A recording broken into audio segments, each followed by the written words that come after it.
What's going on, everybody? Welcome into Blazers Uprise Live here on a Friday. It's a Friday episode. Today, we're going to talk about the NBA Finals, Game 4. The Thunder tied the series at 2 apiece. We're also going to talk a little bit about the Blazers' upcoming offseason and our most recent expectations for what's going to happen this offseason. And we're also going to discuss the NBA draft. We're actually going to do a mock draft. We're going to do a full mock draft. So if you're watching this back after the fact, maybe you're not a Blazer fan and you're looking for the mock draft, just scroll ahead. We'll share the mock draft from Fanspo on the screen. Before that, we're going to talk NBA Finals. We're going to talk a little Blazers. Eric, what's going on, man? Good to catch you on a Friday. What's up, Tori? How you doing? I'm good. I'm still getting over this cough, so I'm going to mute and cough again. How are you doing? I'll read off Smog's message. It says Beavers, which spells out Beavers, who almost blew it, but won their first game in the College World Series tonight and are advancing to the winners bracket. So good for them. And then looked like the Pacers were going to go up 3-1, and all of a sudden they did not. I'm kind of mad about that game. I'm not going to lie. And, I got a couple thoughts on that. Man, I've had this cough for like 2 weeks, and it's still bothering me. I'll try and mute. I know nobody's trying to hear that, but shout out to Smog for being a channel member. I'm getting over this game right now. I'll be honest, I've never rooted for another team in an NBA Finals like the Indiana Pacers. Well, I don't even have to say another team because I've never seen the Blazers in the finals, right? So I've never rooted for a team in the finals quite like I have with Indiana. Maybe Cleveland, the year that LeBron won it when they came back from 3-1, but this Indiana team has been a lot of fun, and they looked like they were in control in the fourth quarter. The Thunder finished the game on a 12-1 run to pull it out, and it was a bummer, man. It was a bummer. This could be the series, this game 4, because now the Thunder have home court advantage. If the Pacers pulled it out, they would have, of course, been up 3-1. And it's just an interesting game because the Pacers looked like the better team for the majority of the game, and then the Thunder in the fourth quarter just pull it out. I just want to get straight into my opinion on this. It's funny because I have a coaching criticism, Eric. I have a coaching criticism. I don't understand why the Pacers finished the game with Miles Turner, who was pretty awful all night, didn't rebound well, was 0 for 6 from 3, basically gave them next to nothing. I don't know why they finished with him over Obi Toppin, who sparked this team in the second half. I thought was phenomenal in this game. Hit back-to-back threes. His energy was really, really good. 7 boards, not 7 assists. That's a typo on the graphic. But he was phenomenal. And the Pacers end with Miles Turner anyway. I thought that was a mistake. I don't know if they would have won the game if they finished with Obi Toppin, but I was questioning that. Tyrese Halliburton kind of got going in the fourth quarter. 18.7 assists. An okay game from him. It was just SGA who was kind of held in containment the first half. He got loose in the second half, and that's the ballgame. Yeah, as Smog mentioned in chat, just the failure of getting Siakam involved in the fourth quarter, only got one shot attempt. That was weird after he had been scoring pretty well. And then, like you mentioned, Obi had changed the game, hitting a couple threes, his energy, his ability to get up and down the court quickly. He got an offensive foul on a rebound. Just little things like that Turner hasn't seemed to do, and I agree they kind of messed up by going back to their starters late in the game, and then just kind of the offense bogging down. They weren't really getting out and running outside of obviously when they got a steal. They ran. Mathurin got fouled on a late steal, but then he misses 3 out of 4 free throws, and then he fouls twice on before the ball's inbounded, and that's pretty much the difference in the game. I will say OKC has mastered the push off, step back, mid range shot. Like, they don't get called for that ever. But like Jalen Williams does it too, but SGA especially, man. just Sorry, I'll be back in a little bit. All right. All right. Eric's gonna be in and out throughout the stream, and I'm gonna try not to. I gotta try and solo it with this cough. It's brutal. And I lost my train of thought. Give me your thoughts on this game in the live chat. Yeah. They need to play Pascal and Halley 40 minutes. I do not see their minutes in this game. I will pull it up. Thunder did not shoot well from three. Pacers really didn't either. Pacers 30%, Thunder 17%. They were held in check.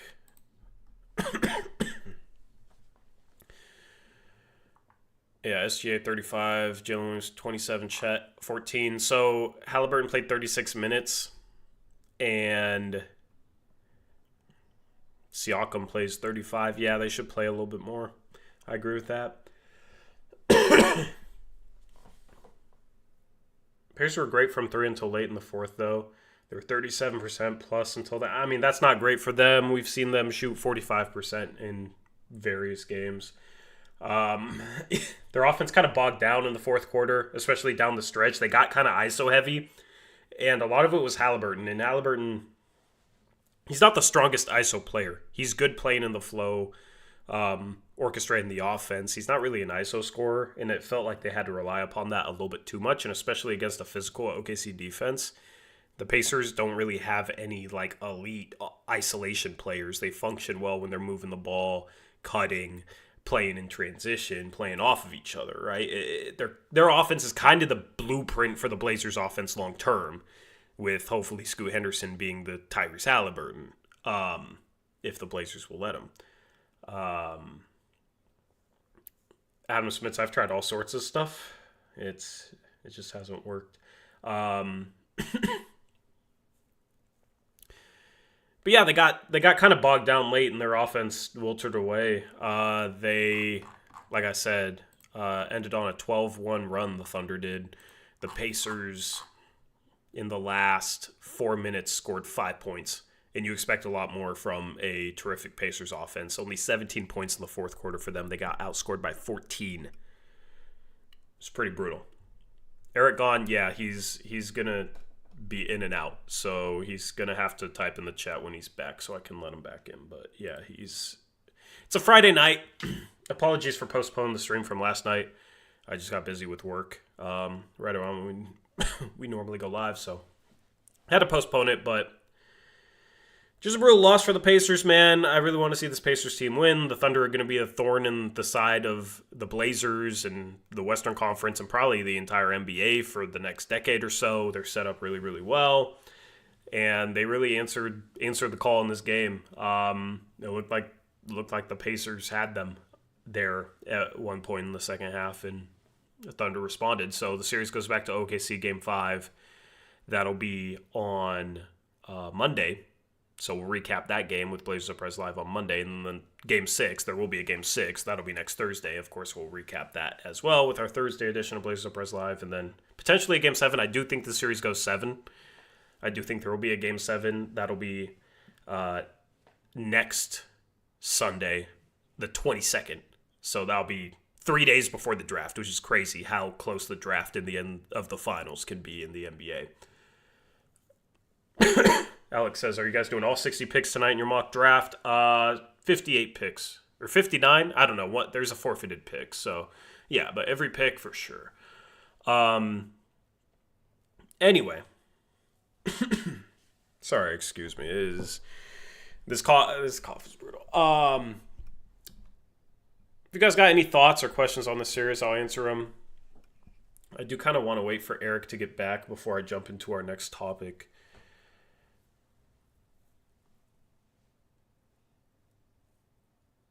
Adam Smith's, we will talk about Scoot and Ant. That's our next topic, okay? Our Blazers topic today is Scoot, and it's some of the stuff that I've been tweeting about, and it's the expectation for what the Blazers are going to do with Anthony Simons this offseason. Eric says going to be a little bit. That's brutal. All right. All right. Tyrese Airball sealed the game. It was a good defensive play. It was a block. But they got the offensive rebound. They got fouled. Mathurin just couldn't make free throws. Mathurin was pretty brutal down the stretch. That's kind of the Benedict Mathurin experience. He has one game where he'll play well, where he's a gifted scorer, a solid athlete, and sometimes that pops like it did in Game 3. But he's very inconsistent. He's still very young, but he's very inconsistent. His arc kind of reminds me of Shaedon Sharp's. He got hurt in year 2, just like Sharp did. Of course, they came into the league together. They're both third-year players. Mathurin was taken 6th. Sharp was taken 7th. They have some differences, of course. Like, Sharp is an even better athlete and not as good of a shooter, but a better finisher, slasher.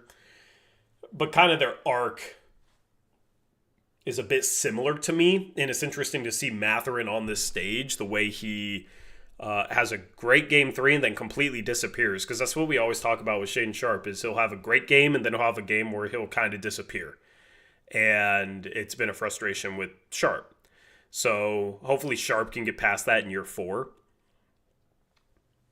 But yeah. Wise Zebra says, what should excite Silver? Both teams are polar opposite in routes to contention. Pacers take the constantly mediocre route and the Thunder tear it down to the basement. The Pacers, I disagree with the Pacers taking the constantly mediocre route comment. The mediocre route would have been building around Domantas Sabonis, right? Would have been building around him and Turner as a front court that you knew would never reach an NBA Finals. Sabonis at the 4 as the guy was never going to reach an NBA Finals. Especially with Turner as a stretch 5, when you have a stretch 5 like Miles Turner, you should be trying to play a 5-out offense. Sabonis this past year developed as a shooter, but back when he was with the Pacers, he was kind of a non-shooter. He was an interior big. That playstyle was never going to get them that far. And if they settled for that, that would have been settling for mediocrity. And it's funny because when we talk about the Blazers, that's kind of the route the Blazers are going to go. Instead, they trade Sabonis for Tyrese Halliburton. And Tyrese Halliburton is the perfect engine for the style of basketball they play. Now they play 5-out. They have shooters on the floor. Everybody can shoot the ball. Except TJ McConnell. I mean, he could kind of shoot the ball. He just doesn't shoot many threes and shoots kind of slow. But besides him, these are all legitimate three-point shooters. They play fast. They play a specific style, and Tyrese Halliburton is the head of the snake on that, and he's a better player than Sabonis. They didn't just settle for Sabonis. They went and got somebody that was younger, that was maybe a little bit worse at the time, but had more potential, and then ended up being better.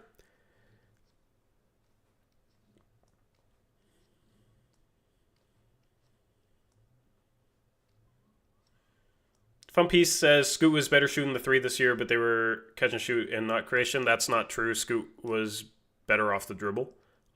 Scoot's pull-up 3 looked a lot better, a lot smoother. His footwork was better. Eric Olsen says, Tori, on every team there's always one guy who's kind of different, and that's fine. What do you mean by kind of different? Different in what way? Tristan says Prime Oladipo and Prime Sabonis could have been a problem if they both kept on progressing, but Oladipo fell off. Neither one of those guys I would trust to lead an offense to an NBA championship. Right? Halliburton has his team knocking on the doorstep. They should have won tonight. They should be up 3-1 in this series. Now, of course, you could easily say they should have lost game 1. They should be down 3-1 in this series. This has been a very close competitive series. But they're in the NBA Finals with Halliburton. But then they also, once they realized Halliburton could be the guy, they went out and got Siakam. They made smart, low-key moves. They made smart, under-the-radar moves. They got Andrew Nembhard with the 31st pick. They traded for Aaron Nesmith when he was an afterthought in Boston. They bought low on him, turned him into a legitimate 3-and-D starting caliber piece on a NBA Finals team. Right? They picked up Obi Toppin, who he fits their style absolutely perfectly. Right? The Pacers are interesting to me just because they are kind of an analog for the Blazers in a way, where they didn't draft anybody high. The Blazers aren't going to be drafting high for a while. They just made smart, key moves. The Blazers will have an opportunity down the line to trade for their Siakam. The question is, do they have their Halliburton? And also the question is, what style is really going to maximize their roster, because they're not going to be like a 5-out offense that plays super fast with Donovan Clingan as the starting 5. And honestly, they're probably not going to be that either with Anthony Simons in the starting lineup. Anthony Simons is not really a transition player. He's a slow the game down, run, pick and roll, play in the half court, kind of like Dame was, like CJ was. That's who he learned under, so it's not a surprise.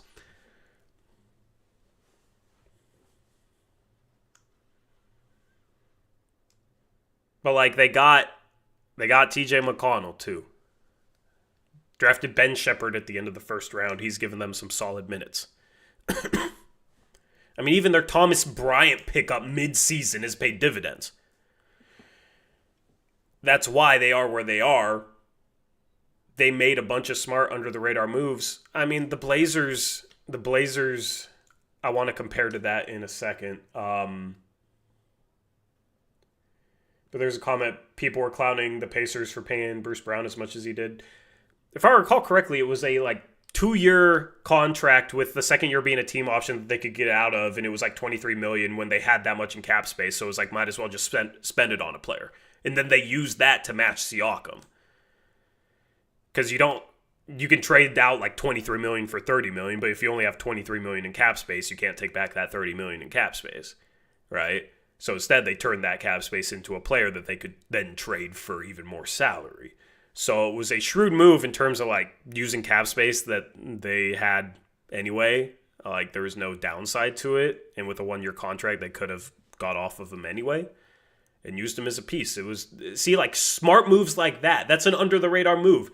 When Bruce Brown first gets signed to that contract, it's why are they paying him so much money? On the surface, it looks bad. Why are you paying him $23 million? And then he is the key salary piece going out for Siakam. And they set that up. Kevin Pritchard has done a great job there.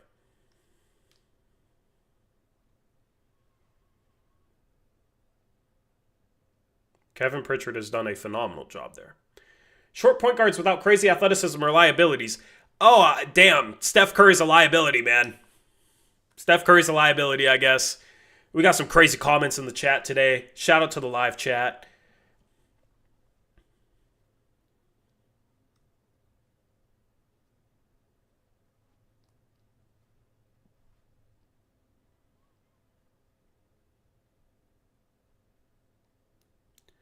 Did you see the Alex Tui rumor that relates to Portland? No, I did not. I know he worked out for them. What was the rumor?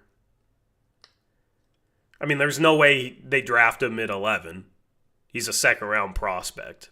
If he gets lucky, he might climb into the very late first.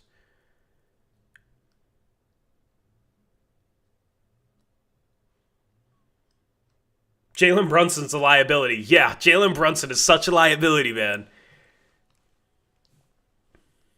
At what point does somebody stop being a short point guard too? Is it 6'3", 6'4"? Halliburton is 6'5". I guess that's why he's not a liability. I mean, what are we talking about? Draft J Scrub at 16. Shout out to you if you remember the J Scrub rumors. The J Scrub rumors.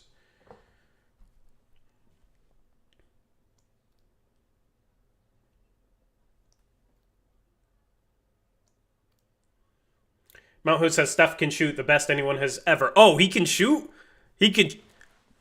I didn't know he could shoot. I mean, the dude just said short point guards without athleticism are liabilities. He didn't say anything about shooting. He just said short point guards without athleticism are liabilities. So that would mean Steph. That would mean Jalen Brunson. That's why you don't make blanket statements, because there's always a case that'll prove them wrong.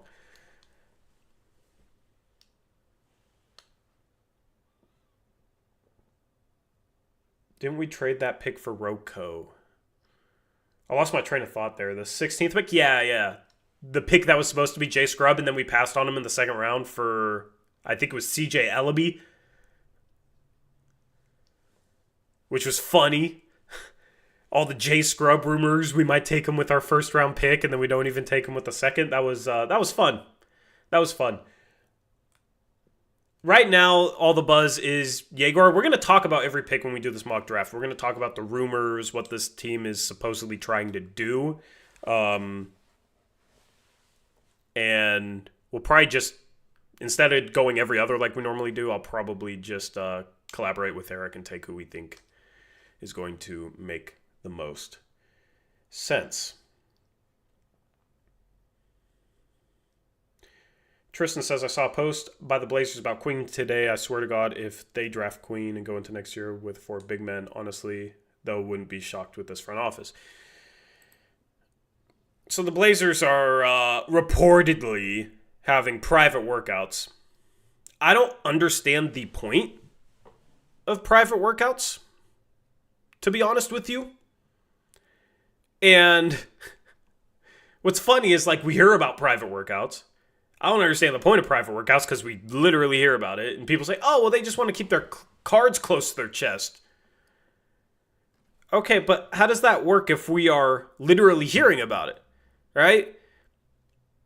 It's not like it's not like for public draft workouts where the media interviews players. It's not like the media is watching those. It's not like the Blazers are releasing full video from that. Like, they just control any of the video from that. They post it on their socials. That's it. So I just do not understand the point of private workouts. The point of, like, supposedly the point of private workouts is so other teams don't know you're working out a player, and then maybe if you give somebody a promise, like, that way teams don't know or something. But it's like, if it gets reported anyway, I just don't really see the purpose. Coward keeps dropping in many mocks to late first. What mocks are those? I can, like, 90 to 95% guarantee he's going top 20. I would be shocked if he doesn't go top 20.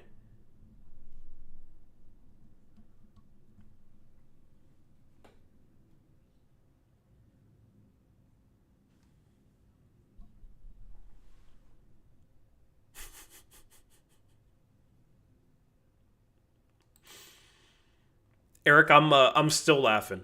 I'm still laughing.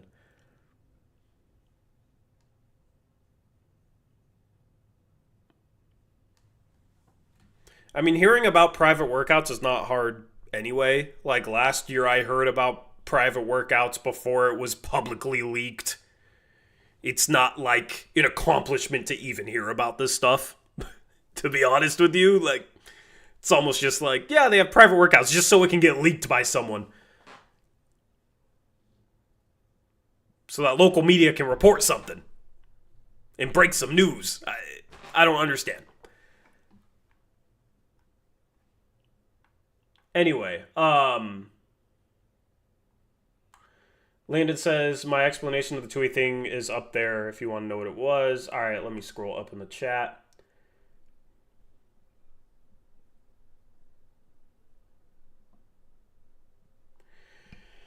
Okay, so on a certain radio show, we're going to have more to say about a certain radio show.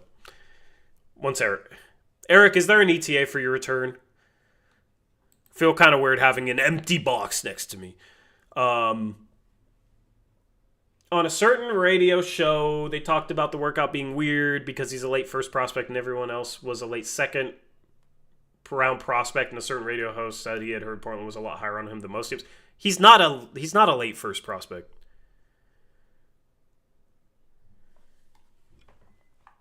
He might go late first, but that's like the ceiling. He's like very end of the first to mid second. He's not a particularly impressive prospect. If the Blazers are super high on him, to me just feels like he's different than Chris Murray, but it kind of feels like Chris Murray again. It kind of feels like a guy that should go in the late second, and maybe if they get another first round pick, they draft him at like 23, which would be ridiculously bad. And I would sit here like I did with the Chris Murray pick and be like, this is a really bad pick.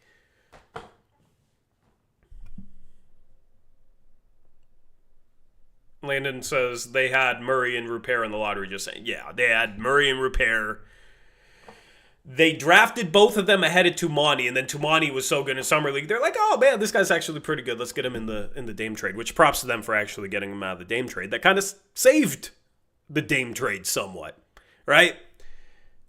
But for all the faith that's put in the Blazers scouting, they drafted Chris Murray and Ryan Rupert ahead of Toumani Camara. They chose those guys instead of Toumani Camara. Rupert could still end up being an okay pick in the second round. I mean, in the second round, you're just taking flyers. The Chris Murray pick was obviously bad at the time. He was just clearly not a first-round prospect, and still clearly is not a first-round prospect.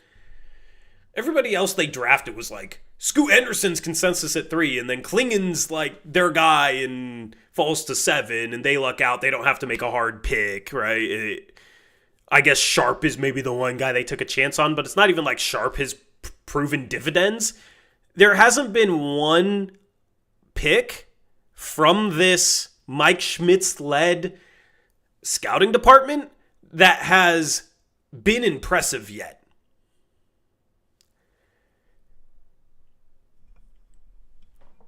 What's crazy is Neil Olshey drafting Anthony Simons at 24 and getting that value at 24 is more impressive than all of the picks a Mike Schmitz-led scouting department has made combined. And it's not really a shot at Mike Schmitz. It's just like, I'm not ready to sit here and be like, yeah, he's amazing. Their scouting's really good because Mike Schmitz is great, and I can't wait to see what he does next. He knows how to scout, but so does every other front office. He's known because Draft Express, ESPN, right? So, like, once again, this is not a shot at him, but he's just known. He's known because of his work with those platforms, and because he's known, people hype him up. But there's 29 other scouting departments out there with very talented scouts leading that scouting department that know what they're doing as well. So it's not like just because you know Mike Schmitz, he's automatically great and head and shoulders above everybody else, right? The Chris Murray pick is like the most, I think,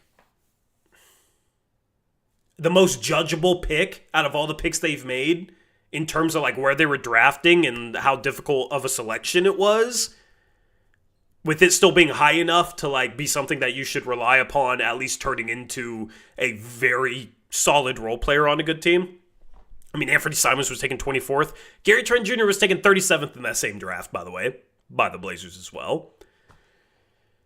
And they have not, that pick has not looked good so far.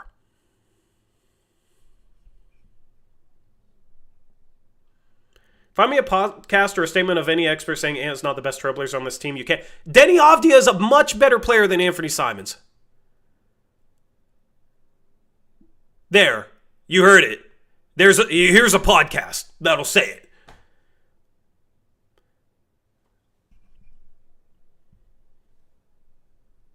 I think Eric might even say that. I don't know.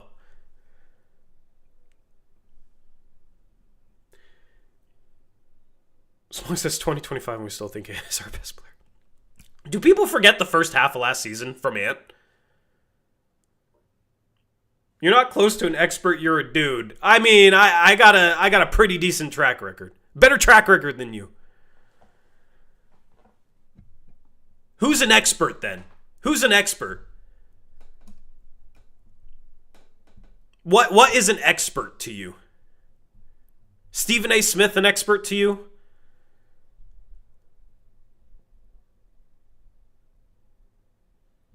The Ringer had Danny Avdia rated as the best trailblazer, so if you think they're experts, then there's your expert. Avdia was rated 61st best in the league right now, and Anthony was like 85th. I mean, what are we talking about? An expert is someone who gets upvoted a lot on Reddit. Obviously, yeah, obviously that is true.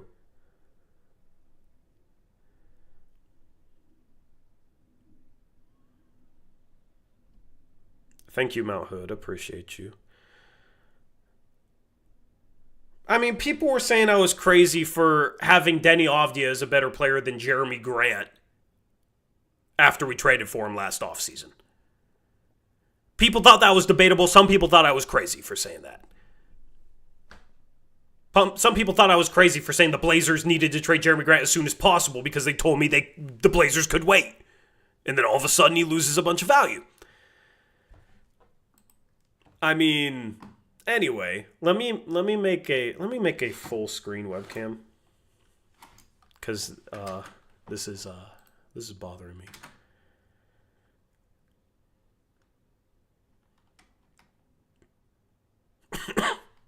Excuse me. Let me see if my computer will let me, though.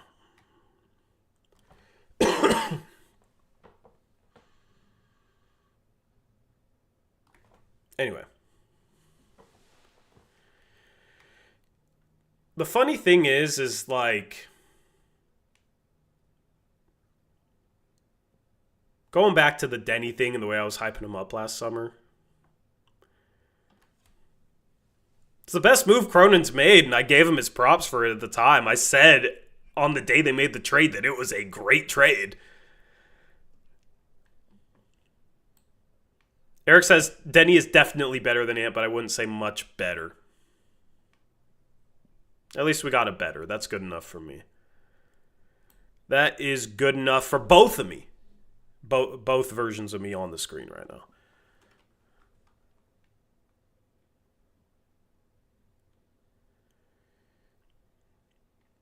Avdia had his first 30-game run as a top player. It wasn't his first 30-game run. He had a great 30-game run the year before with Washington. Also, it was more than 30 games.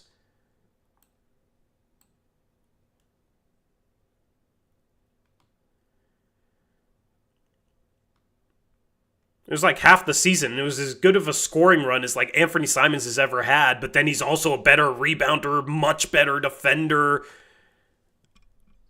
gets to the line more, was super efficient. Like,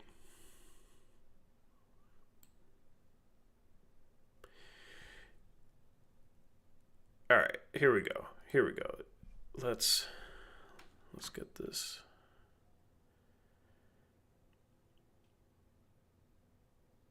Cool. All right, we got a full screen camera.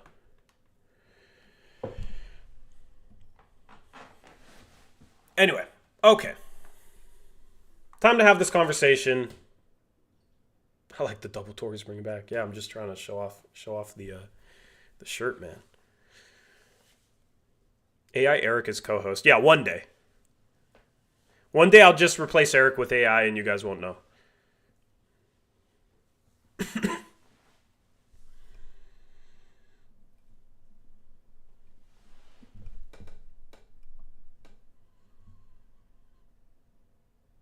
So, all right, let's get into this conversation, man. From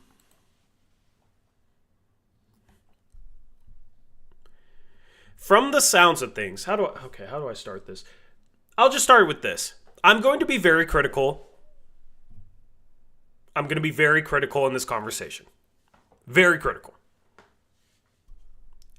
This is a warning to any of you who can't stand it when I'm critical. Okay? I'm about to be very critical. The reason why I'm about to be very critical is I have made one thing clear as to, in my opinion, what's best for this team moving forward, and it's to commit to the 5-man young core of Scoot, Sharp, Denny, Tamani, and Klingon.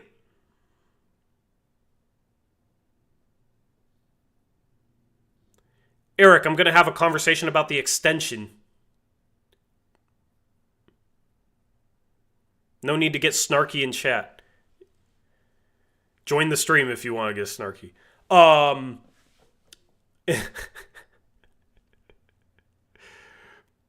Anyway. I know Eric doesn't like this conversation, so I'll just have it solo.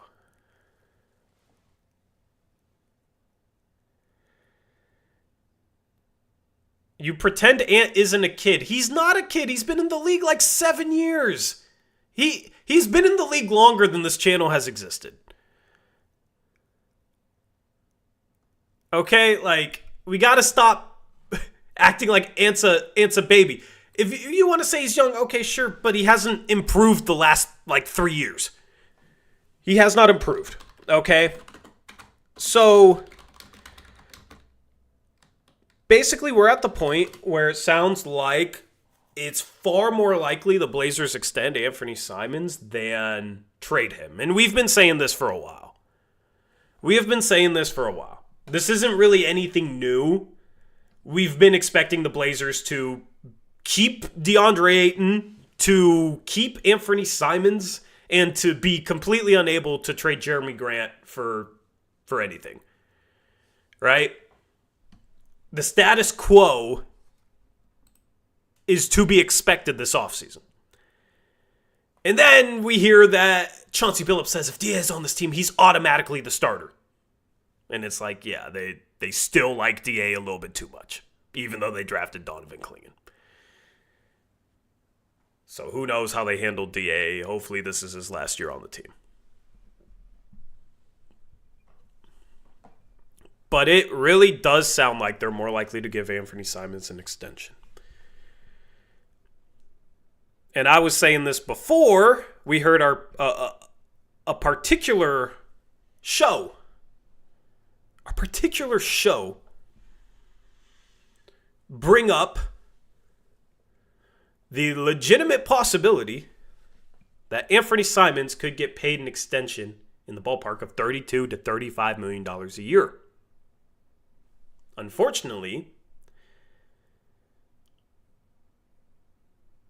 I would not be surprised at all if that was the case. The Portland Trail Blazers, just to recap, win 36 games last year. They finished 10 games below 500, but they're close enough to a play-in that now they are they're taking the bait. They're so close to having an extra game after their 82nd game. They really, really want it. They really, really want it. And they are not about to trade Anthony Simons for a first-round pick. And I would love to be wrong about that. I would love for them to just say, hey, you know what? Actually, yeah, we do want to commit to this five-man young core. We do want to add the 11th pick overall to it. I would love for them to do that. I would celebrate. And the disclaimer of I'm about to be very critical is based upon that's what I want. I think that's obviously the clear path forward. And as you guys know, if you've watched the show, you guys know doing this two timelines crap with these veterans on the team in front of younger, talented players makes no sense. Makes absolutely no sense. The funny part about things when it comes to Anthony Simons is I have long defended Anthony Simons from his biggest haters. His biggest haters. Who act like if he's not scoring the basketball, he has absolutely zero value. And doesn't try ever on defense, and there's a bunch of BS narratives about Ant from his biggest haters. I also argue with his biggest fans because there's the narrative right now that the Blazers are a terrible team without Anthony Simons. That is something I heard recently on a particular show. The Blazers last season with Anthony Simons were 28-42. Is that terrible? Is that terrible? How many more games would they have needed to lose with Anthony Simons to be terrible last year? Now, what is the record with Anthony Simons the last 2 years? Can somebody in chat find me the Blazers record with Anthony Simons the last 2 years? I mean, they're a pretty bad team with Anthony Simons. So that's false, number one. Number two, the Blazers were 8-4 without Anthony Simons last year. They were 28-42 with him. They were 8-4 without him. But apparently, the Blazers would be a terrible team without him. How were they 8-4 last year without him then? And why were they 28-42 with him? Now, a 12-game sample size is definitely a small sample size, but it's bigger than an 11-game sample size, which the Blazers are basically basing their path this offseason off of.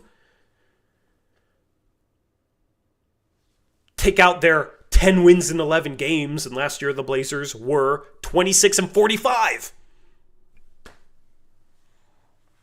So at this point, it doesn't matter. It doesn't matter what a small sample size is. At least 12 is bigger than 11. I've heard people recently say the Blazers would struggle to score 90 points. 90 points without Anthony Simons. And that's just statistically false. It's something like they scored 112 per game without him last year. And you know me, I hate narratives just for the sake of narratives that have no basis in reality. Obviously, Ant does help this team out offensively, and this is a bad offense, but the point is, with Ant in his role, this offense is still a bad offense.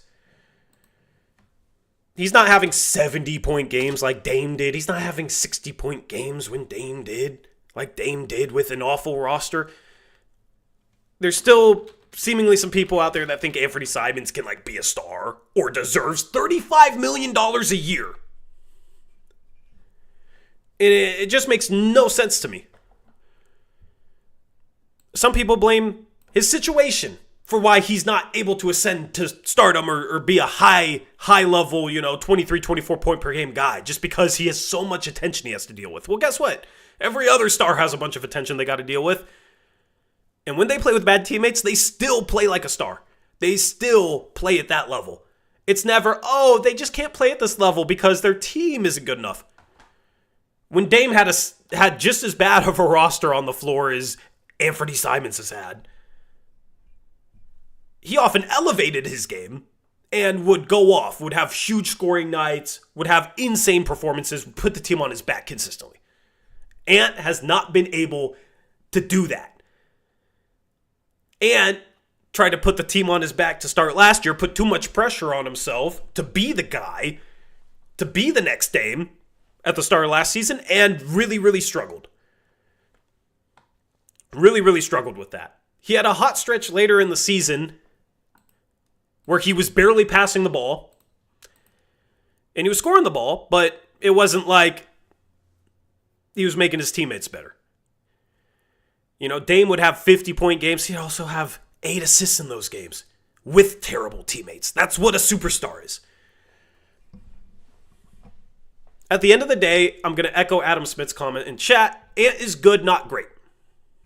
With hints of greatness occasionally. Yeah, just like Kobe White. Right? Just like Kobe White. Nobody is sitting here and saying Kobe White's a star. Kobe White's a superstar. No.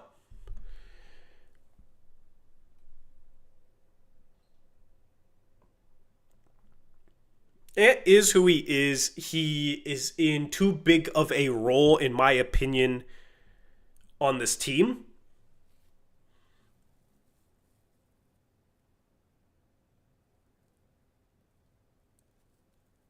Eric came back at the perfect time to defend Ant. I'm joking, but I see him rolling his eyes backstage. I still can't hear him yet, but I saw him roll his eyes backstage. All right, he's back now. He's back now. Anyway, my whole spiel is to basically get to the point where I'm frustrated because the Blazers still want to build around him as if he's like a top 2 player on a really good team. The Blazers still want to make him the lead guard, and the Blazers might be ready to pay him $35 million a year, which is insane. But they paid Jeremy Grant $32 million a year. They're happy paying Ayton a max contract. These 3 players It depends on if they extend Ayton. But if you account for Ayton's salary next year, Grant's salary next year, and what they could potentially pay Anthony Simons, that's like $105 million combined, or like $100 million combined. The six-man young core of Scoot, Sharp, Denny, Avdia, Klingon in the 11th overall pick next offseason, this is counting Sharp's cap hold of $25 million, would account for $67 million. Basically, those six would account for 2/3 of what Grant, Ayton, and Simons do. And I'm baffled at this team wanting to commit so much money to these guys that are like okay starters. In Ayton's case, like Grant was not even start worthy last year. He was terrible last year.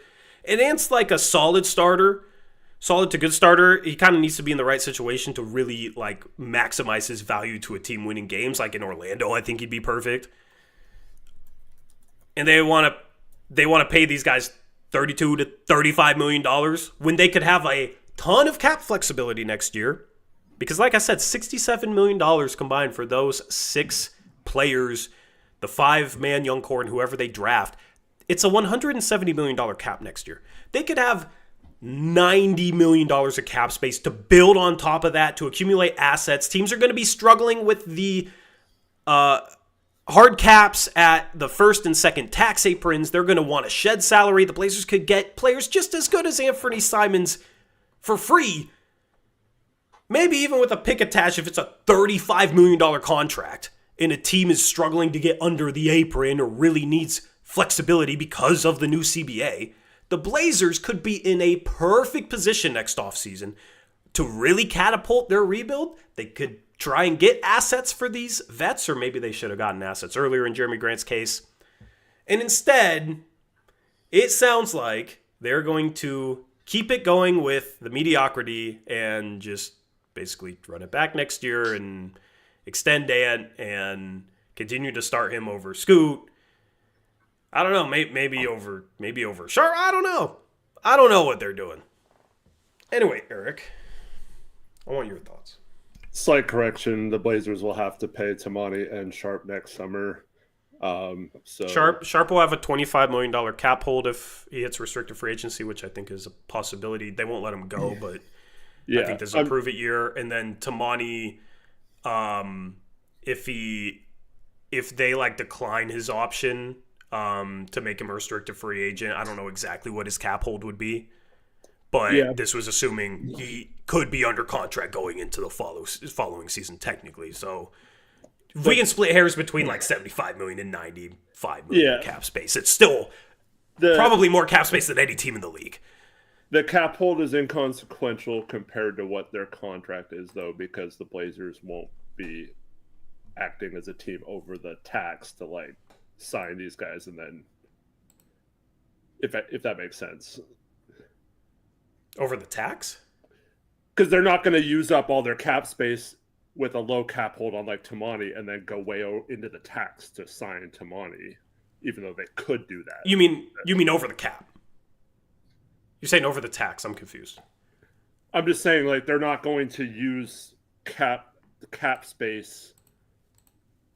Because, like, when they had it with Dame and Paul Allen in, like, 2016, they used up their cap space knowing that they had that small hold on Allen Crabbe. And once they matched the offer on Crabbe, then they were into the tax.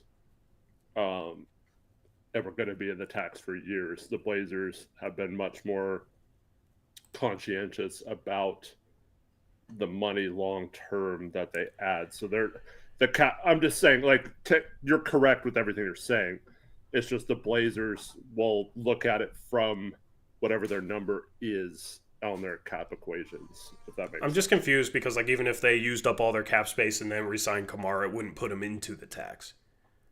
Yes. Well, it depends on if they give Sharp like a max. It'd be pretty close then. True, yeah. If you count the cap hold, if they like waited on both of them, like maybe. But at the end of the day, it's like what do we think like Kamara gets paid? Let's say he gets paid like 20? I don't know. 15 18 to 20, like Yeah. let's just say like 18. Okay, he's projected to make like 2.5. So you add another, I don't know, 15 to the 67 mil. That's 82 million of a $170 million cap. Then you count roster holds, like let's just say it gets up to like 90 million because I got another player, I don't know, like 90 to 95 million. You're still looking at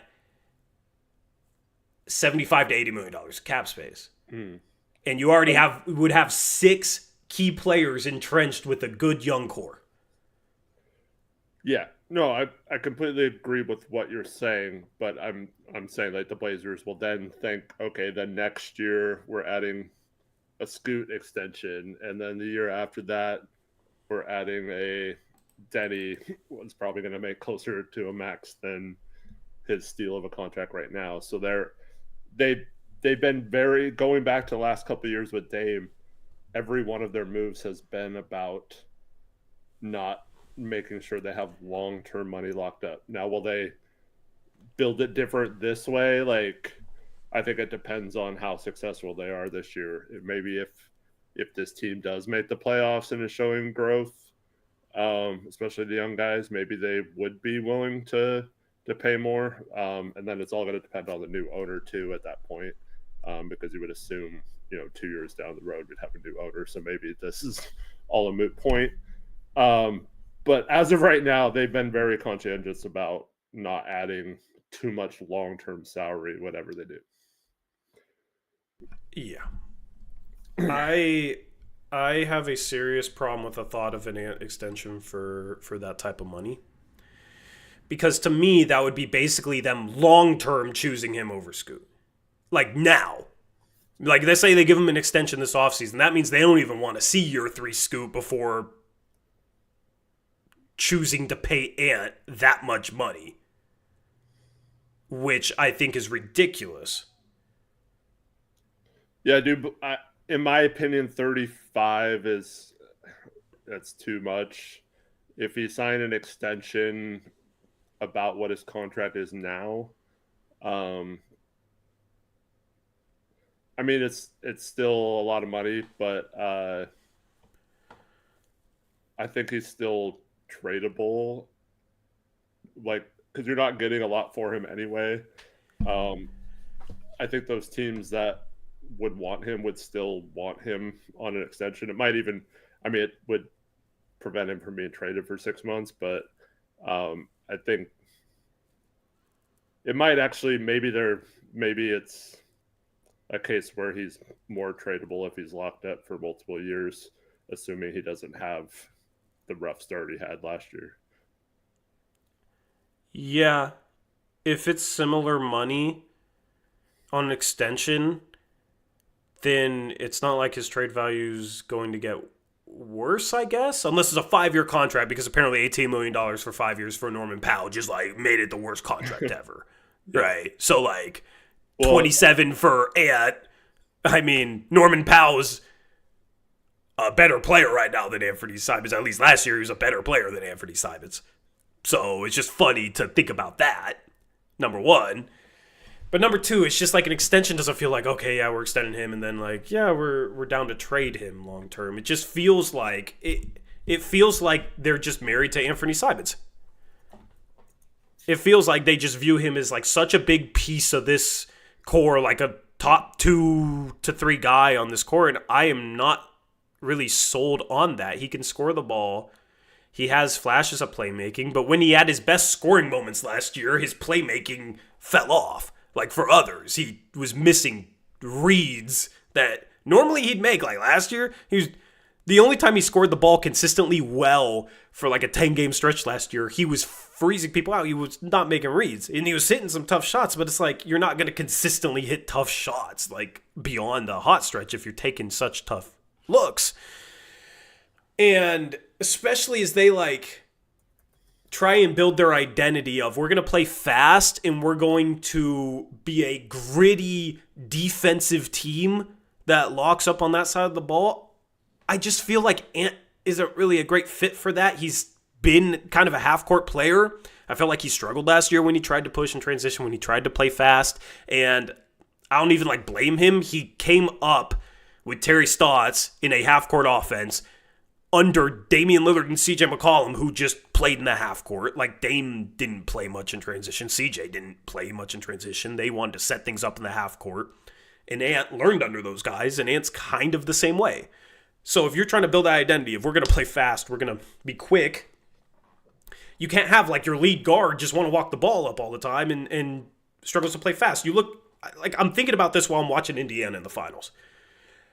Made shot, they get the ball in quick, Halliburton is not like coming to the baseline for the outlet. He's going up the floor and he's catching it and he's trying to get up the floor quick. And if there's defense in front of him, he'll skip it across the court quick to Nembhard, who will then bring the ball up quick. And there will be guys cutting up off him and all that stuff. I mean, I guess you could make the case that like Ant could learn to do that, but I mean, didn't really see it last year. So I don't have much faith in that. And it's like, I'd rather just go all in with the young core, with them being, I think, a little bit more moldable and also being better for the identity they're trying to build. I think that's going to be better long term. Yeah, I think the way I see it working is with Denny and Tomani being able to grab a rebound and push the ball up, Sharp too, or Scoot if he's with Anthony. And then Anthony's like the option to kick it back out if it's not there for a three. But my question is, are you just assuming because of the contract amount that they have to view him as a franchise player if they pay him that? I mean, how many teams pay over $30 million a year to more than three guys? I mean, it's... How many even pay that much to three guys in general? As the cap goes up, I think it's going to be pretty common to have most of your main guys making about that much. I mean, they already got two guys making that much. And if Sharp gets a $30 million a year extension, it's like we're locked into a pretty pricey team if we keep everyone. And it's probably not that good of a team. But we all know that two of those guys are not in their long-term plans, right? Do we? Do we? I mean, so that was the other report that the Blazers are shopping Jeremy Grant. So far, there hasn't been many good offers. So they're not being offered any like draft picks and expirings and stuff like that. I think at this point, an expiring might be their best case scenario. But yeah, from what I understand, they've been being offered like other bad contracts too, or like crappy players that are still have multiple years left on their contract. Now the question is, do you take that over 4 or 3 more years? Would you take a worse player for 2 more years? I probably would, depending on, I guess, what position he plays or whatever. But yeah. I hate the whole thing, like, oh, the cap's going up, like, not from you, but just in terms of like the cap's going up $32 million. It's just going to be 20% of the cap, you know? That's just like a starter. There are very few players in the league that aren't legitimate stars that make 20% of the cap or more. Because here's the thing, like, max players make 35% of the cap. So it's not just like, oh, every starter gets 20%. Like, I'm going through rosters right now, looking at, like, Spot Track, looking at percentage of the cap, Eric. There's not many players that aren't legitimate stars that are making 20% or more of the cap. But that's been a change. Like, this is what's going to happen with, like, OKC and this Indiana team when, like, all these players come up for extensions. Like, what are they going to pay Miles Turner this summer? What are they going to pay Chet? Chet's at the same year as, even though he's only played 2 seasons, same year as Sharp, so they're going to have to start talking extension with him. Actually, J-Dubs, same thing, right? That was the same draft, right? Yeah. So So they're gonna have to extend those guys, and now they're, But like when these guys first all-stars, signed their whatever. last extension, was it 20% of the cap? Like Miles Turner. I'll find Miles Turner right now. Like, did he? Was it Well, 20% of the cap when he he resigned? signed that weird one where it was like they had cap space that one year, and they gave him a bunch of money that Yeah, true. season, and like so his contract was a little weird, but he was making like 20 plus million when the cap was a lot lower. So I think it was In 2023, 2024, it says he was making 21 mil and it was 15% of the cap. yeah. But maybe that's of this year's cap. Yeah, I don't know.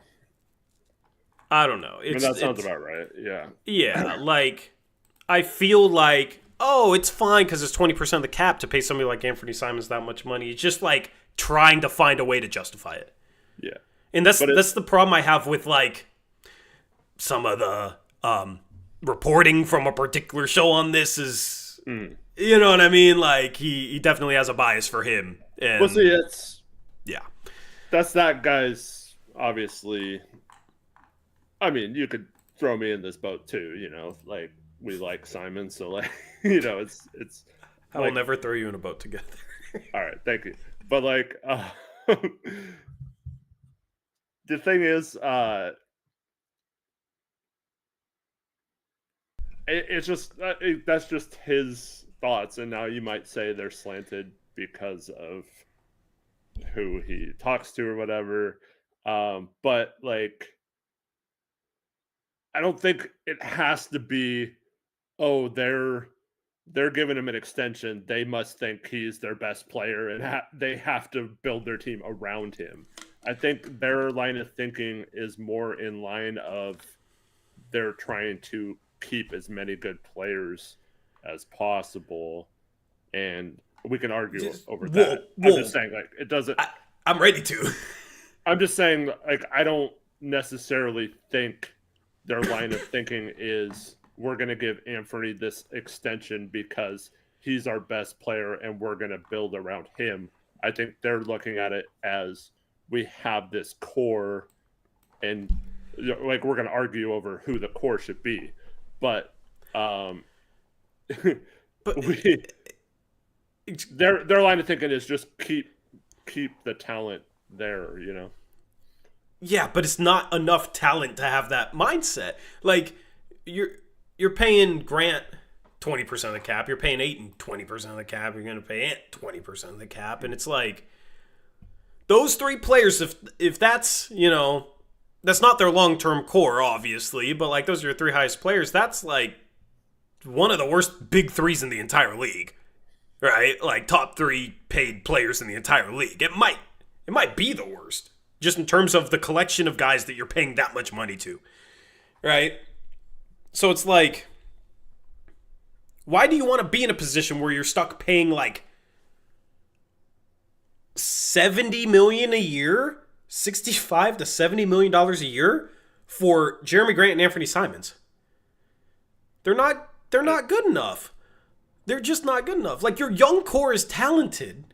You got Denny on this great contract, and the thing is with Denny's contract, this is the part that frustrates me, is like it could put you in a great position to like build upon Denny being the guy and like all this young talent and build upon it for the long term. And it's like Denny being on a great contract just justifies them to be stuck here overpaying Grant and overpay Simons, is what it feels like to me.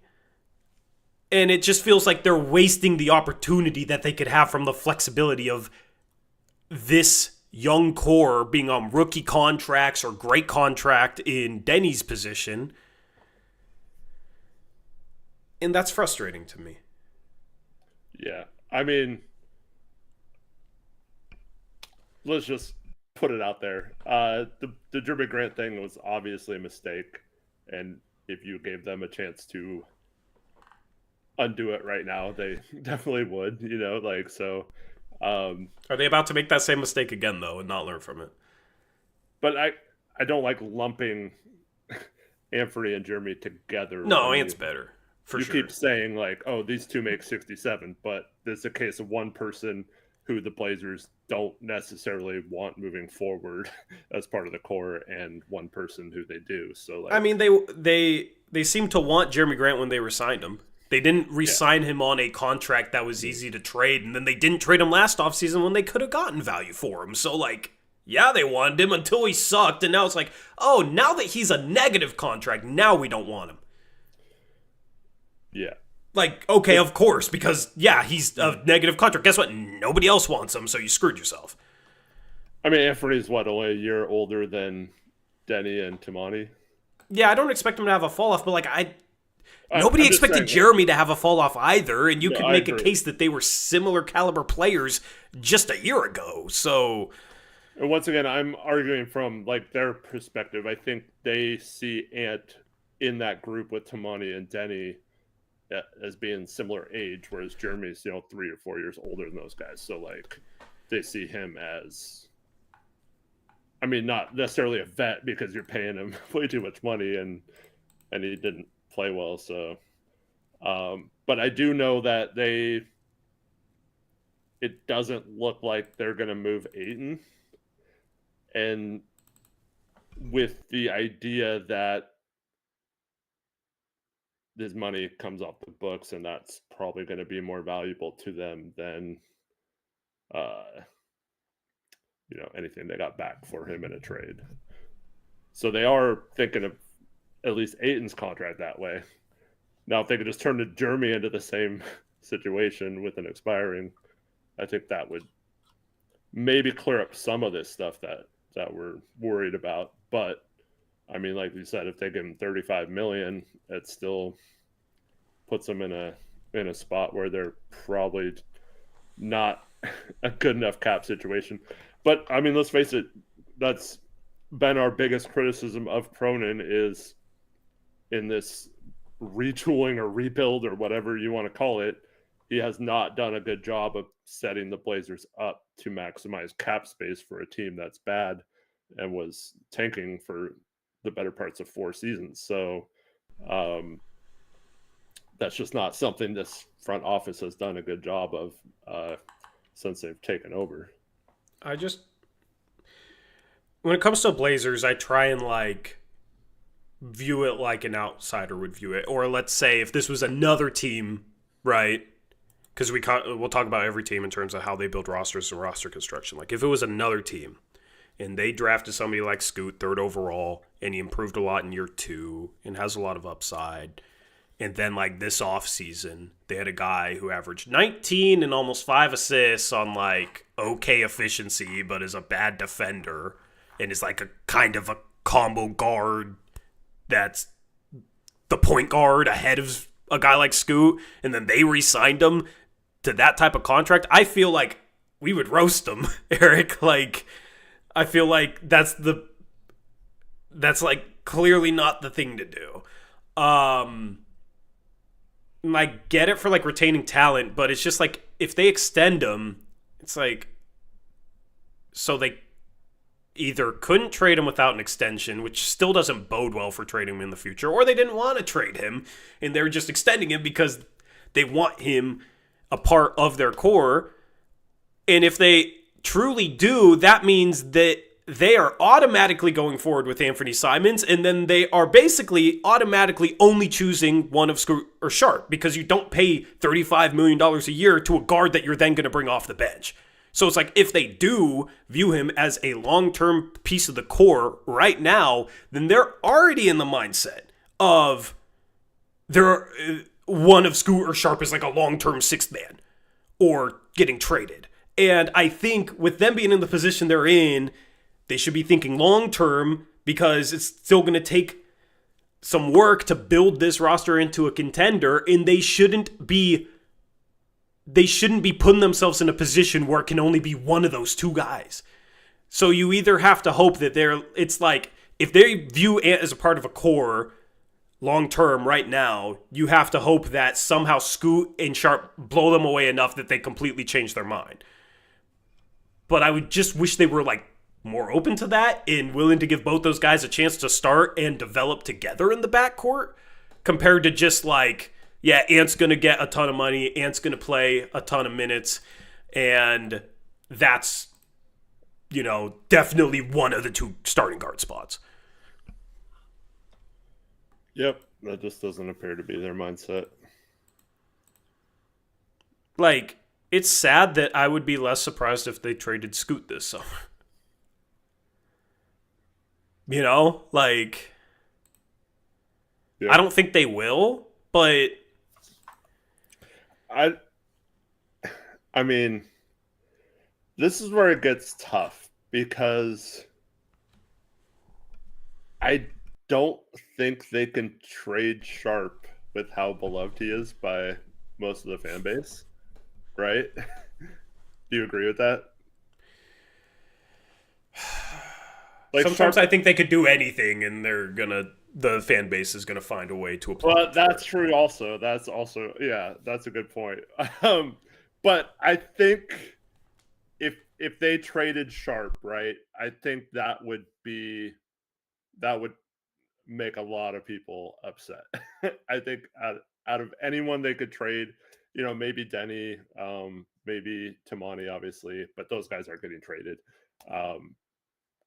But so like realistically, if they traded one of the guards, I think Sharp, I think a lot of people would turn on this team, especially if it's for like a Sabonis or someone like that, that doesn't necessarily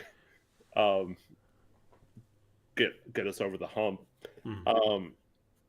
So, but here's the thing. Sharp is in a position where if they're not sold on him, they have to pay him next year. So he's the first one up. Like, I guess technically Anthony would be, but Anthony has 1 more year on his contract. So like they're in the same boat, but they know what they have in Anthony. So like, could they, in the past, in this situation, they might trade a guy like Sharp because they feel more comfortable having Scoot on his rookie deal for 2 more years, and then Anthony signs an extension that may be at or a little less than what Sharp might get, especially if he plays well this year. So I could definitely see them thinking in their mind that Sharp right now is the odd one out because there were times last year where he was benched, and then he's due for a contract and they're not really sure what to do with him this summer. Do you pay on potential? Do you kind of like try to find a middle ground, but then does Sharp accept that? And then if he gets to restricted free agency, how much do you have to pay? Is there going to be some clauses in his contract that make it tough to pay him and stuff like that and use up a lot of your cap space that you potentially could have? So in the past, this would be a situation where I think they might consider trading Sharp, but like, I know that doesn't make sense. Like, Anthony should be the odd guy out if you're building this young core, but I don't know if they can do it because of like the upcoming sale of the team and like how much people love Sharp. Like, I just think that would be a really bad look for them overall. But I guess they haven't cared too much about it in the past. But now that they've traded Dame and tried to build that back up, like, would they risk losing a portion of the fan base by trading? Yeah, I don't know, man. It just, like, it doesn't feel like there's a stable foundation right now. It feels like there could be a stable foundation if they just committed to their young core, and that would be the foundation. With these 3 guards, you're constantly going to have this conversation until you move off of one of them, and I just don't understand moving off Scoot or Sharp when you need upside long term, and you're not going to get as much upside back in a trade with one of those guys more likely than not. So most likely it's like, all right, you keep Ant and you trade away upside, and then that's just kind of a pathway to being mediocre and being first round fodder. So it's like you either trade Ant or you are stuck in a really tough position. is how I view it. And let's say like one of Sharp or Scoot just can't even develop to a starter level. That's a really bad situation in itself. And you can sit there and like, oh yeah, we keep Ant because like Scoot just is not good enough to even start. Like he's just a bust. Okay, sure, but like we're kind of on the pathway to mediocrity in that situation too, because the path to contention for this team is for those two guys to develop as much as possible and for Denny to develop as much as possible, Tamani to keep doing what he's doing, and Klingon to become a top 3 rim protector in the league.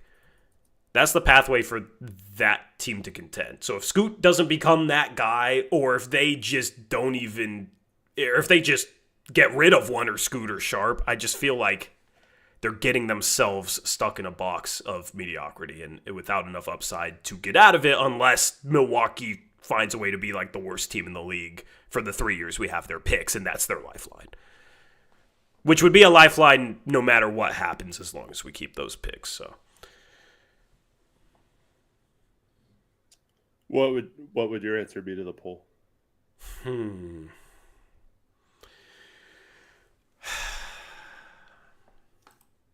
Just pretend there's no chat watching you right now. You don't have to face any. I will face it. Listen, I am never afraid to share my thoughts no matter how popular or unpopular they are. I did not get into talking about sports just to tell people what they want to hear. That's why we are very polarizing. But I think if we were a Pelicans channel, we would say no way. You know what I mean? Like, fans, and even us to some extent, it's hard not to overvalue your homegrown players and your prospects. Right? Trey Murphy averaged 21 points and 3.5 assists, and like 6'8" forward that can shoot off the dribble, is starting to show some serious playmaking flashes, an elite three-point shooter, athletic, 6'8", 4. That's a really, really good piece, man. And he's 24, almost 25. So the argument is like Sharp has more long-term upside. He's 3 years younger, essentially. And like if he can just figure out how to shoot the three, everything off the dribble, like I still feel like Sharp has a little bit more upside than Trey Murphy, but I feel like it's more likely Trey Murphy can make an all-star appearance in his career. Does that make sense? Yeah. But given this team's need for just like the upside of one of these guys developing into a number one option, I probably would say no. For other teams, I would take Trey Murphy over Shaedon Sharp. For sure. For the Blazers in the situation that they're in, I'd take Shaedon Sharp. The thing that makes me want to say yes is like if they're sold on Ant and they're choosing between Sharp and Scoot, like at least Trey Murphy could play the three and play next to like Scoot and Ant. Mm-hmm. Whereas Sharp, there's obviously question marks there. And then maybe Kamara's like your sixth man who plays 32 minutes a game and is like has an Alex Caruso type impact like Caruso had in this game tonight. Because Murphy's like, I mean, he doesn't play like he's 6'7", 6'8". Like he could play shooting guard too. So like I think you could figure out the minutes.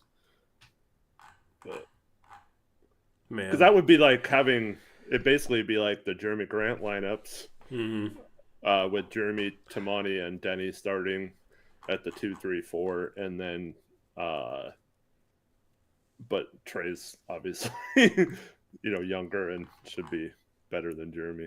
But I wish we could have just found a way to draft him. You remember that draft, man? I loved Trey Murphy in that draft. And I loved Herb Jones. And they got Trey Murphy at 17 and Herb Jones at 35. And I was sitting there after that stream like, they had a great draft. I didn't think Trey Murphy would be this good, though. And I was high on him. What would you do if they traded Scoot and Sharp for Trey and Herb?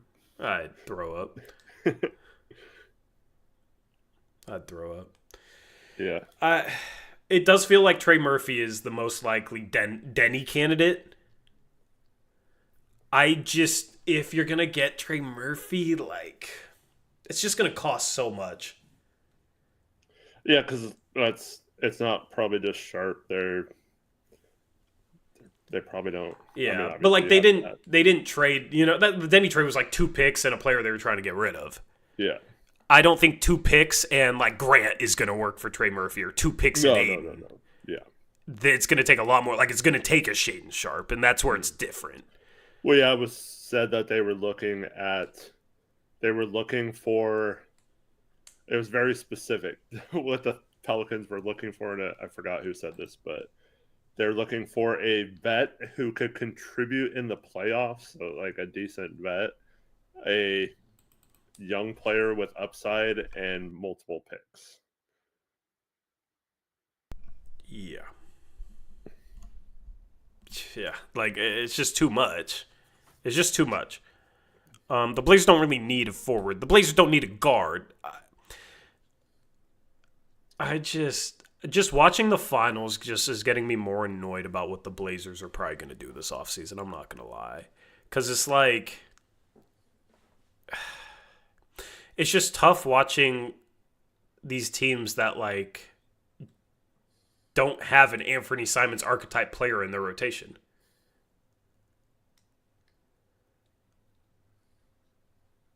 Like, neither of them do. The guard off the bench for the Pacers is like super scrappy hustle guy, makes the right play, makes the right pass, plays defense. It's TJ McConnell, right?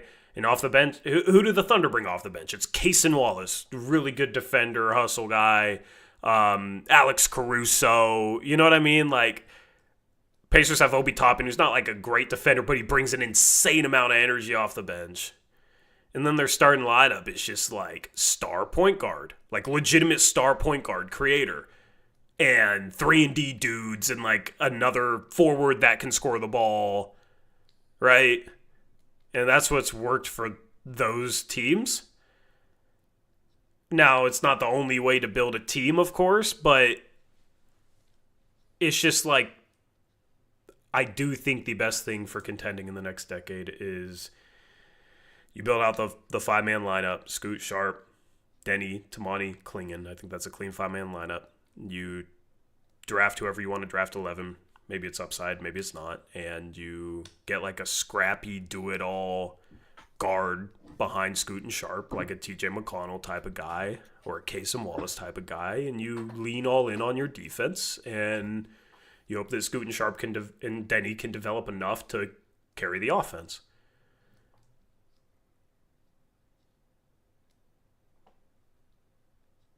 Watching the final shows you need shooting. I don't know. The Thunder won today shooting 17% from 3.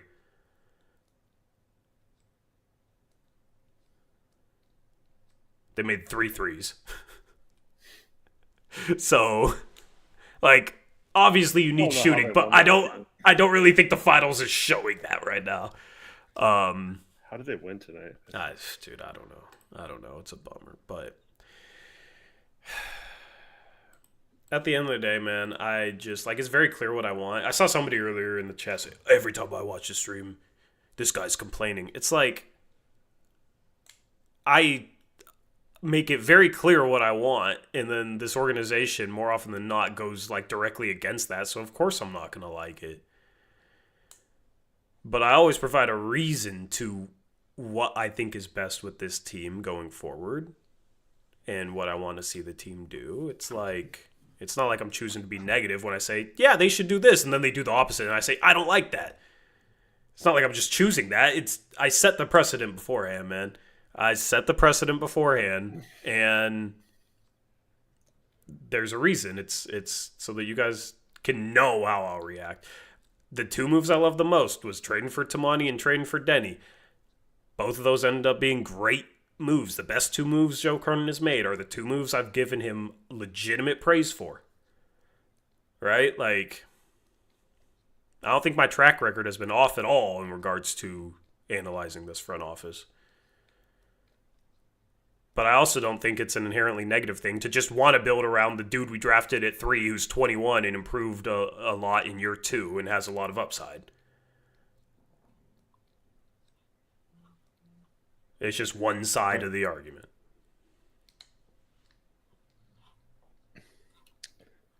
Man, remember that like couple week stretch last year when you started telling people that we got to stop talking about Scoot like he was the third pick? Explain. Explain what I said. You started saying that like we can't keep bringing up that he was the third pick. At some point, we have to move past that and realize that we can't keep holding him to being the third pick. Yeah, as far as expecting him to be a superstar right away, I'm not doing that either. Yeah, the context of that was people that were still mad that he wasn't a superstar day one or a legitimate star by year two. His growth curve was going to take longer than people expected with him being the third overall pick. That was the context of that. Okay, which is a different context than this team invested a really high asset in him and should be willing to give him the chance to start. To literally just start in year three when people were still, when I made that comment, Eric, people were still analyzing him as like the third overall pick. Like if he's not a star, he's a bust. Like immediately. So it was just two different contexts.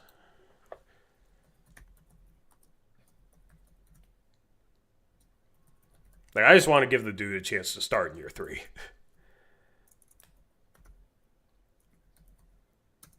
Would you guys take a men in hindsight? Knowing how they're handling this, yes. I mean, even without how they're handling this, Amen has turned into a really, really good player. I loved Amen Thompson. I had him over Brandon Miller. And I'd still take him over Brandon Miller. I loved Amen Thompson. At the time, I wouldn't have taken him ahead of Scoot, but like if they want a Ant and Sharp backcourt, they need as many elite defenders as possible. And Amen and Tamani and Klingon together would be insanely special defensively. Insanely special defensively. Now, the shooting is questionable, but the athleticism with Sharp and Amen would have been super special too, together. That would have been insane.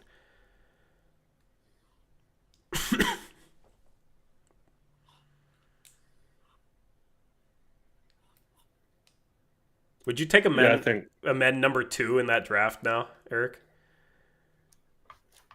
I mean, probably. Yeah. Because I had Scoot at... Wait, did you have Miller ahead of Scoot? No, you had Scoot at 2 as well. Yeah. Yeah.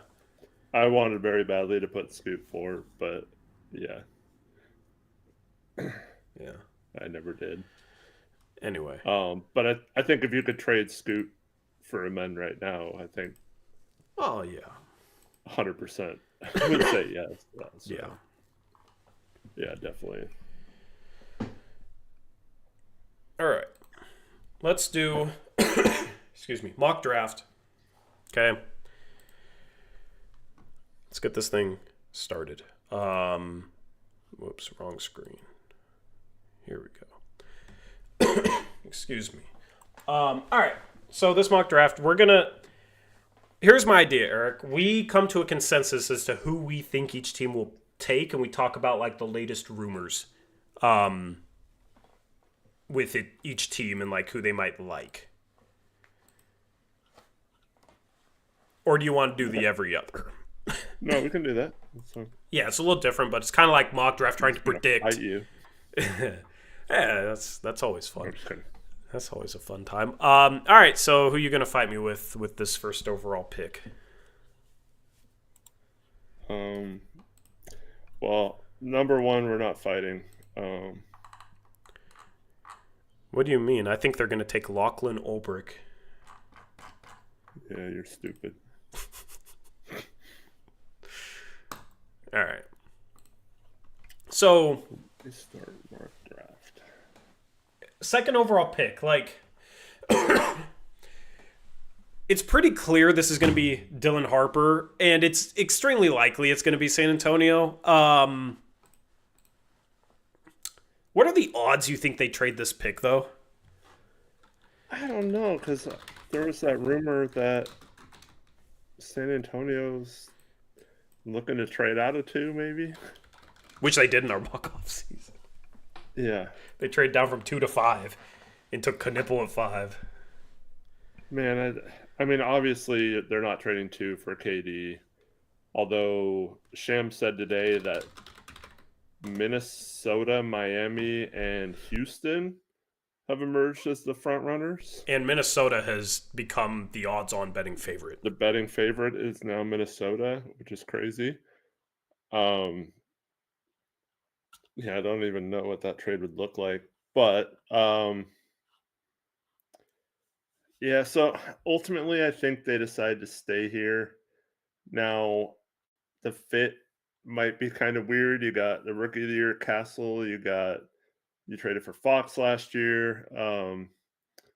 So where does Harper play? Yeah, but I think you got to take Harper. He's the best player here. So the two teams apparently that are interested in trading up are the Sixers from number 3 and the Pelicans from number 7. The Pelicans apparently really want Ace Bailey. And that's been pretty widely reported. I also think Utah at 5 because they kind of need a star guard. Mm-hmm. But I do think they just end up sitting here at 2 and taking Dylan Harper. Yeah. What's the saying? Don't look a gift horse in the mouth. Like, just got to take him, I think. Yeah. But once again, we're predicting what we think will happen. We'll have another mock draft before the draft where we choose what we think should happen. But at number 3, I really don't think they're going to take Ace Bailey. So let me pull up Google latest rumors. Well, there was a rumor the other day that it was Malawat and Edgecombe were emerging as the favorites at 3. Yeah. There's also been, Knipple. Some Knipple love. I think they would trade down to 5. I think they would trade down to 5, maybe for Knipple or 6. I don't think they'd take him at 3. There's also the chance, like, they could try and trade 3 and PG for KD, but, like, that sounds like that's not going to happen. Oh, yeah, it was Trey Johnson or Malawat, I think. No. I think... I don't know. I think they have scoring with Maxey and McCain and Quentin Grimes even, of course, Embiid. I think they're going to take Edgecombe here. Yeah, I agree if they stay. Just the defensive fit, but also the backcourt fit next to McCain, next to Maxey. Like, he's the I think the perfect situation is if he's ready to play right away, you have Maxey and Edgecombe starting together. Edgecombe can be your lockdown defender. You have McCain as your third guard. He can get like 30 minutes a game. You have Grimes at the 3. You hope that Edgecombe can like slide up and defend some threes. Of course, you do have Embiid behind him, who's declined defensively, but he's a big body at least. I think the rumor is like they want character as well, and Edgecombe's a high character guy. I just think Edgecombe's going to be the pick there at 3 for them. Mm-hmm. Chat, feel free to agree or tell us why you disagree. Yeah, I think that's who we should have him pick. Yep. And then what's the rumor at 4 for Charlotte? Let me Google Charlotte. I just want to be on top of the rumors because there's a lot right now.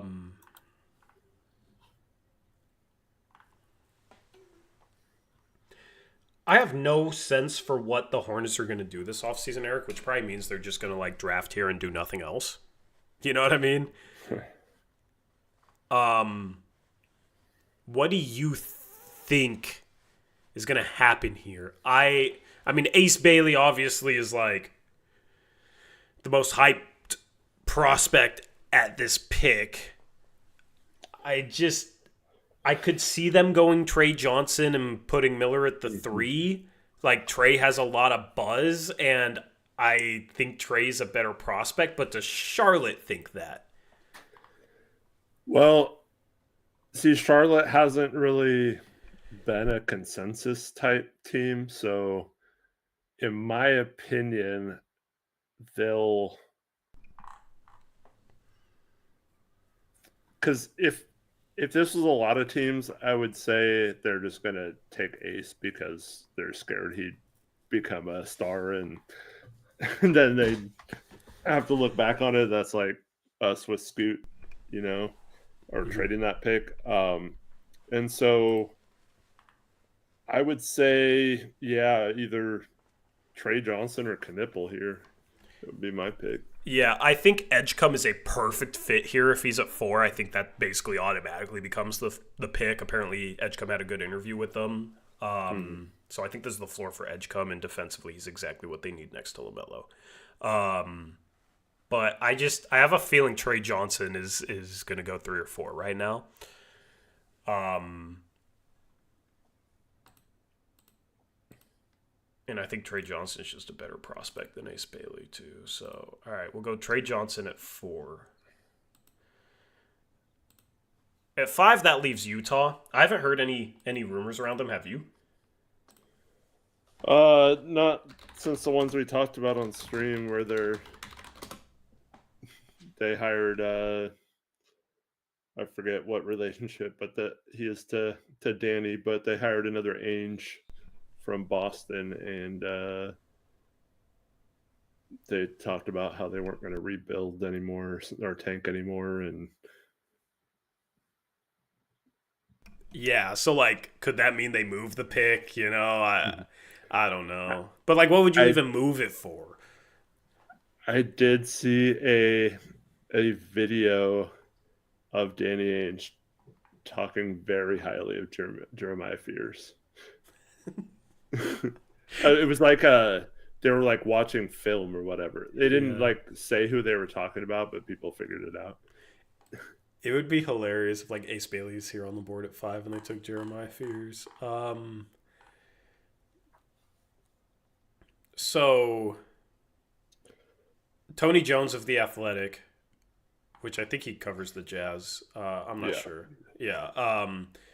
The Jazz will try pretty hard to trade both Colin Sexton and Jordan Clarkson this offseason, which Hmm. kind of implies, they're going to have a thinner backcourt. You're going to have Keontae George and Isaiah Collier and, who else. Um, I could see them going ace just because they kind of need star upside, but it also feels a little like they're not the same player, but it just feels like they could be drafting the bust of the top 10 for the second year in a row. You know what I mean? Like Yeah.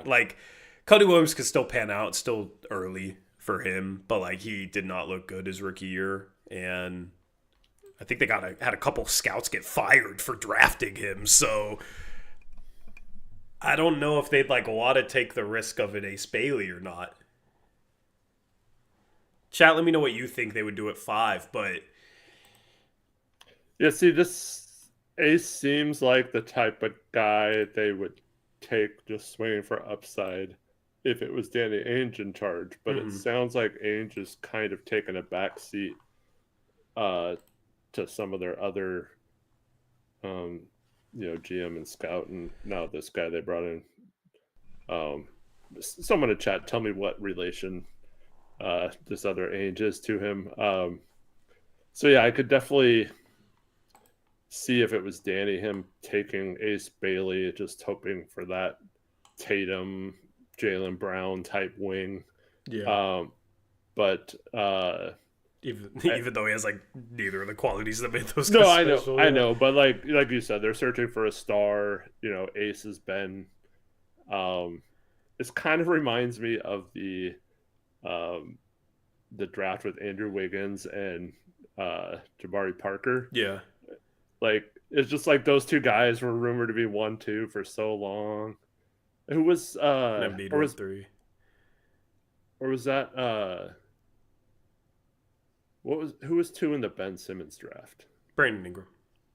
That's right. Yeah. So those like two wings that Mm. like I don't know. It just seems like those kind of guys would be Those an four Ainge guys pick. didn't. Like Yeah, Brandon Ingram's the best, and he's like a fringe all star out of those four guys, which is funny. yeah. Um, Oh, I I mean just Ben like Simmons was.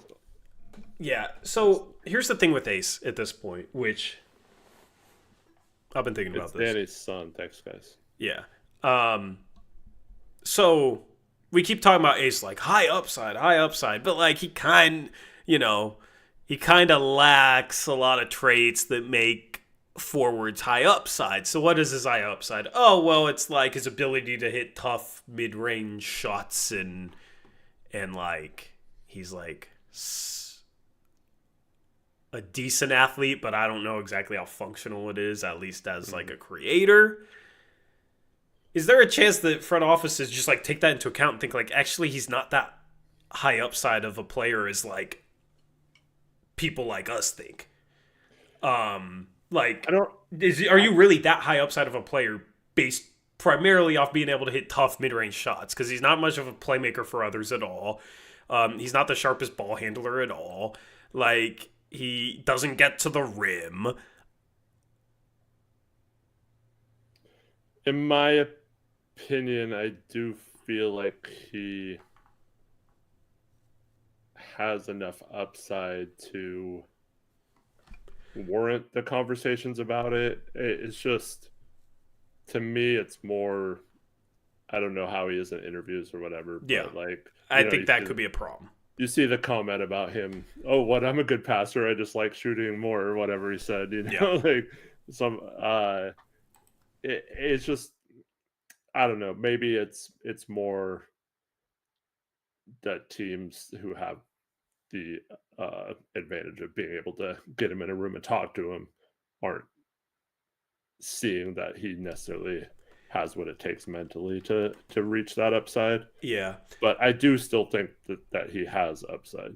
Eric Olson says Tory NBA players think Ace has the highest upside outside flag. Bro, I heard draft prospects last year say they think like Paul George is the best player in the league. So, um, all right, like there's NBA players that think all sorts of stuff. So I'm not gonna put any stock into that. I think I think there's a chance that like these front offices don't view him as the same as like fans, or even podcasts. I feel like there's an element to groupthink where he just gets labeled like boomer bust, high upside prospect. Look at these tough shots he hits, and that makes makes him super high upside. But it's not even like his measurements were as good as maybe we Yeah, were him hoping being for.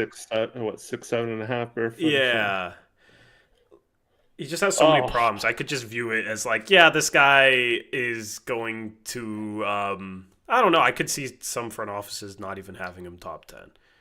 speaking of measurements, do we have to consider Well, a Sangue at this pick? yeah, absolutely, absolutely. Asenge is not at this point. I don't think he's going to be there at the Blazers pick at 11. Yeah. There, For those there that don't know, he measured 6'10" barefoot. Like that can't be in like right. a almost a like basically a 9'2" standing reach.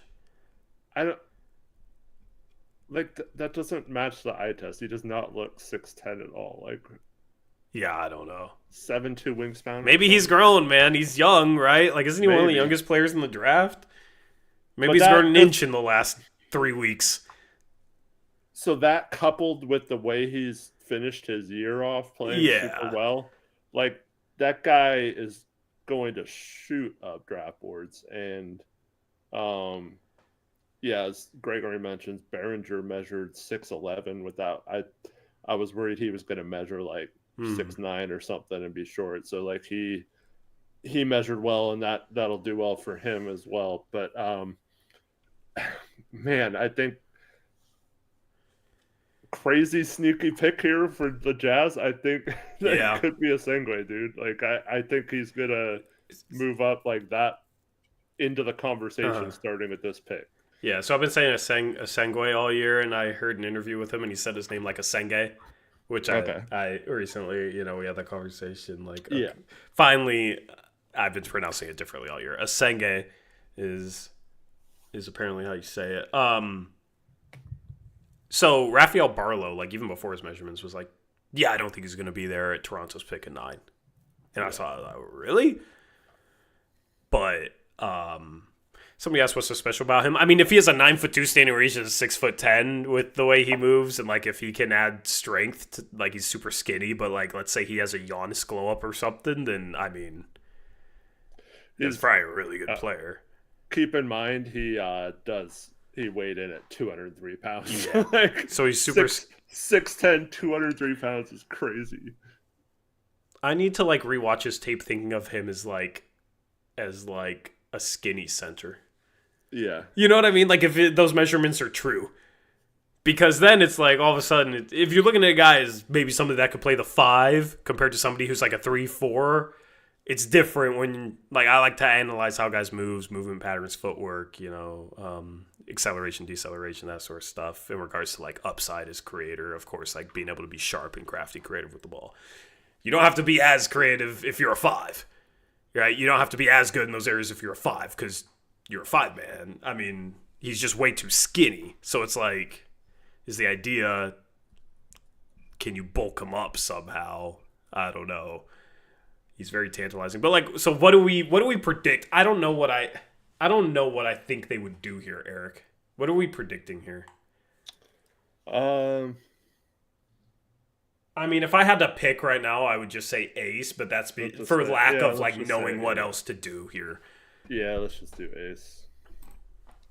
Wouldn't it be funny if like he falls to 7, just like Klingon fell to 7 for us last year when we really wanted him and we were talking about trading up, and now the Pelicans are talking about trading up for Ace Bailey, and they could just maybe stay there at 7. That'd be funny. 6 is Washington, so there's 2 guys they've been connected to. One is Malawach, and I forget who the other was. But I do think this is a Malawach pick. I mocked this in a mock draft like during the season. I think Sar wants to play the 4. They like positional size defense. I feel like Koulibaly, Sar, Malawach is something they're interested in. Yeah. They've also been rumored as a Queen pick because I think he's friends with Bub or something. Mm-hmm. But I do think like value at this point, like Malawach is peak value here. I should take him. All right, so 7 is New Orleans. I think there's two names on the board here. They want to trade up for Ace Bailey. That's all the rumors right now. But if they stay, it's like Knipple or Asenge are the 2 guys here. It's like maybe they could take Queen. I just think Queen's going to fall. So they have a new front office or GM or basketball operations guy because Griffin's out, but I don't know. They haven't been the international type in the first round at least. So I'm gonna say they go with Knipple. Yeah, this does feel like a Knipple spot. It's gonna be fun to look back at after the draft. All right, 8. 8 has been like the Jeremiah Fears spot for the Nets. They need a long-term point guard. They could use a prospect like Jeremiah Fears, somebody with some upside, but it's going to take some time. Although there's been the rumor that like they are ready to go star hunting. They were tied to Giannis a little bit, so I don't really know what their direction is. I assume they just keep going with the rebuild, though, because I don't think they're going to get a star. So maybe they're in boom or bust mode. You either maybe make a play for somebody like Giannis, and if you can't, you keep going the rebuild route. Mm-hmm. And I think it makes sense to just go the rebuild route. Like, don't trade for Trae Young or some crap like that. I do think they could move off Claxton. If Malawach lasts to here, I think this could be a destination for him. They also apparently want to trade up for another lottery pick. Mhm. And maybe might dangle Cam Johnson. So this is either a Senge or Fears. To me, I think maybe that's why they want to move up for a second lottery pick is to get Fears also. Yeah. Um, because for example, I think he might be there at 11 still. Um, Yeah. but for this, I'd say we just have him take Fears. Okay. So That's Fears. another team I don't see them. I mean, have they? I'm trying to remember the last like international prospect they took. I mean, I know that's not necessarily the end all be all, but like a lot of these, you can tell which teams like really scout internationally and which teams don't put as much time into it. Yeah. But I mean, maybe that's just because they. It hasn't made sense. Yeah, or like that hasn't been the top player on their board. You know what I mean? Yeah. Like, Yeah. so that's the tricky part. But I do. I'll go Fears here, and then I think like Toronto at 9 is a Senge. Yeah. If a Sengue is on the board, I think 100%. Yeah. Which leaves Houston at 10. I don't know. Like, this is all trade. Maybe we should include a trade in this.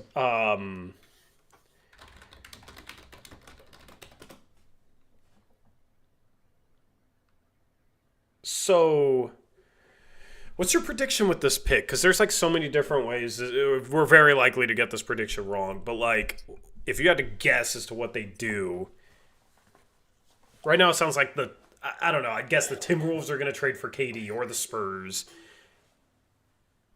I don't know what else they'd trade this pick for. Yeah. Because I think Giannis is staying in Milwaukee.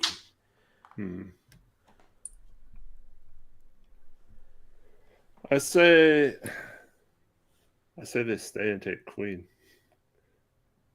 They needed that's one of the big problems they had in the playoffs was just scoring, and I think Queen gives them a little bit of an offensive punch, but they can still have some defensive lineups around him. Yeah, isn't that just kind of like the worst version of Şengün, though? Yeah.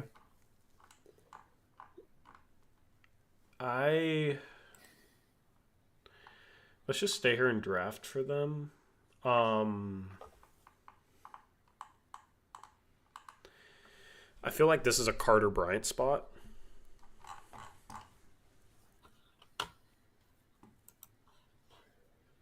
Chat, what do you think they do? Colin Murray Boyles. I don't think they'll go for another forward defender that's 6'7" and can't shoot. I think they go for a 3 or D guy.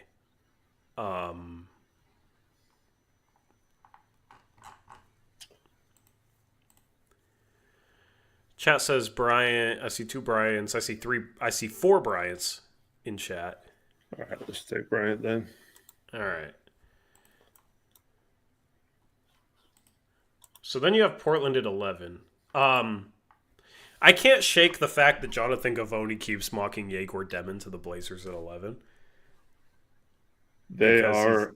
Go ahead. 1,000% Denham's their guy here. 1,000%. Is that just because of Gavoni? That's a part of it, yes. Yeah. They've been very transparent with who, like, we thought the Klingon thing might have been a smokescreen last year. It was not. Gavoni had mocked Sharp and Chris Murray to them. Yeah. The draft before. They allegedly a lot of teams did actually. So it's not just them, but a lot of teams fell in love with them at the combine, and think his shooting is way better than he showed at BYU, and A lot of teams like him, but the Blazers are, if they stay at 11, I'm not convinced they're going to. But if he's still on the board, I think this would they would keep the pick and take him. Yeah. And I know that's not. I'm not saying what we would do or what I would do. I just think they really. Mm. The sentiment is they with trades they're looking to win now. With this pick, if they stay at 11, is we're still need to add who we think is the best player, not necessarily the best fit. More guards. More guards. Right? Yeah, I mean, at least he's 6'8". Yeah, I mean, he just basically takes the band role, right? Yeah, I'd rather have him in the band role than exactly. though. So. No, yeah, exactly. I feel like if the top 8 went the way we mocked it, okay, and I think for the top 8, it's just like does Jeremiah Fears go top 8? Because I think all the other guys that we predicted.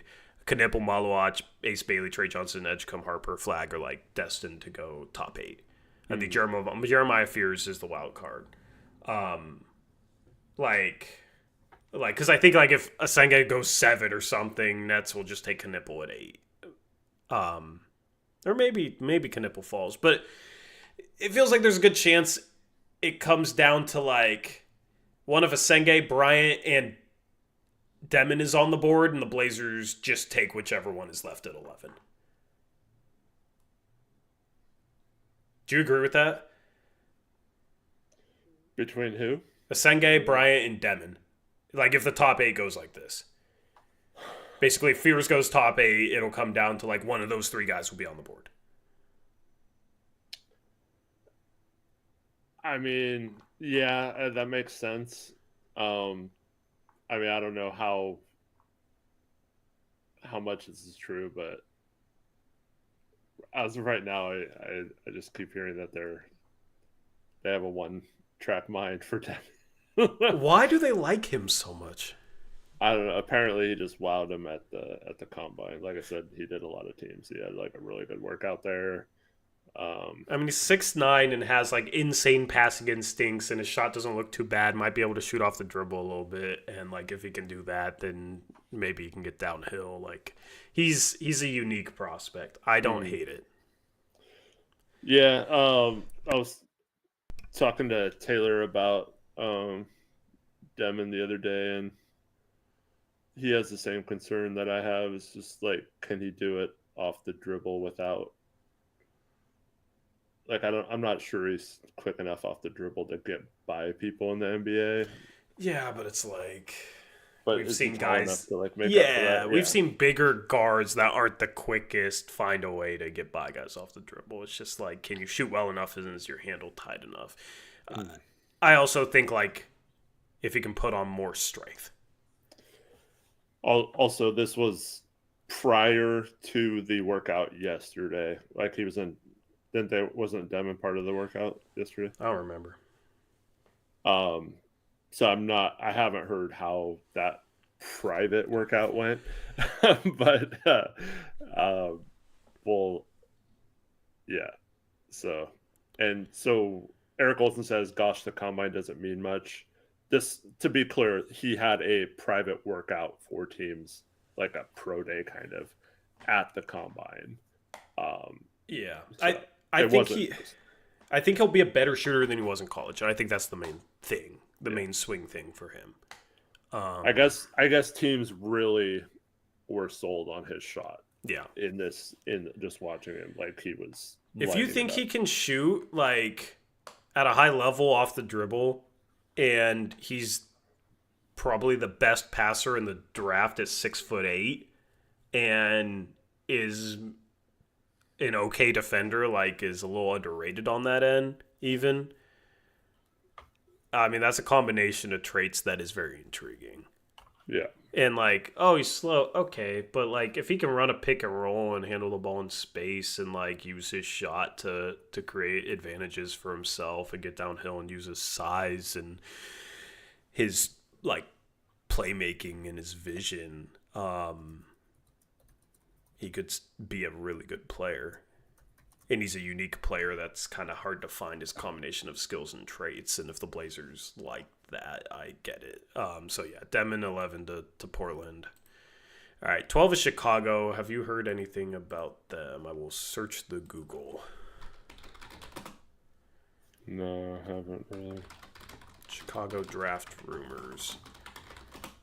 I mean, they took Buzelis, and like we had no idea Buzelis was going to be there last year. So one more thing about the 11th pick, I get it with Demon, but I would be kind of disappointed passing up Coward, and because I potentially think he has similar upside, but on both sides of the ball, and can create a little better. Maybe doesn't have the passing instincts, obviously, but have you heard his interviews?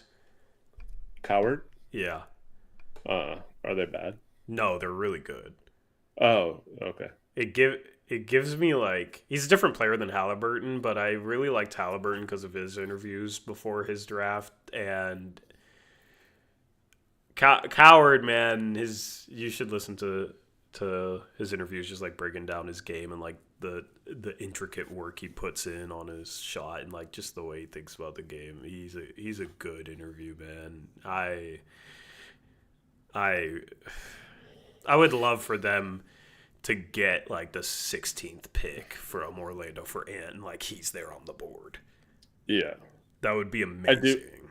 I do think if it's tricky because I don't know if Coward is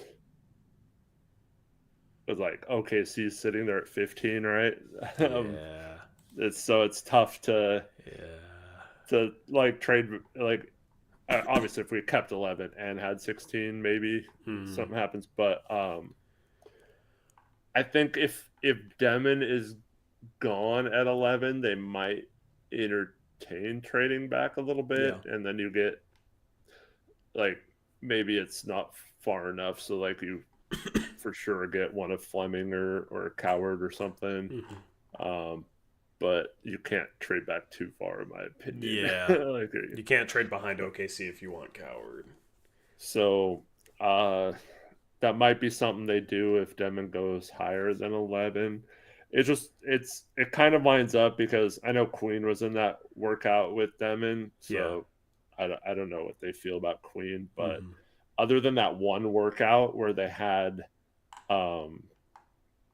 Fleming and Yang and forget there was a few other players, but other than that, it's been all like fringe second rounder / undrafted guys, other than if they had a private workout last week for Carter Bryant or whatever. But so yeah, it's just kind of weird that they've been.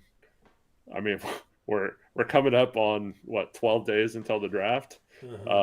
It's like they haven't really worked out a ton of prospects for 11 like you'd think they would. Yeah, true. 12 Chicago is I just feel like Derek Queen. They don't have a long-term center. I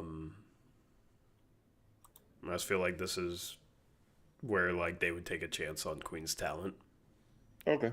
Do you agree with that, or do you think do you have somebody else in mind? I don't really have a good feel for what they would do here. Yeah, so like Jonas maybe, but like when you have Giddey and you have Kobe White, you got guards. Do they have Giddey then? Yeah, I don't know. He wants $30 million. Yeah. Well, I don't think he'll get it.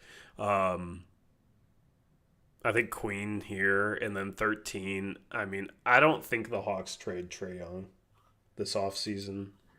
I think they go into next year with like him. Hope Reese Shea continues to develop, and then Jalen Johnson like is healthy, because he was playing like a star before he got hurt, and that could be like a sneaky good team in the East. I could see them thinking like, we're this year's Pacers next year in a weak East. So I think they'll just add somebody who can help them maybe right away. The thing is they have some decent depth. Capella is a free agent, so maybe they go center, but there's no obvious center here on the board. Yeah. I can see them trading this pick for a player. They don't really need... So, well, they traded DeAndre Hunter last trade deadline, right? So they could use a third forward. Yeah. Maybe that's like a Cam Johnson. I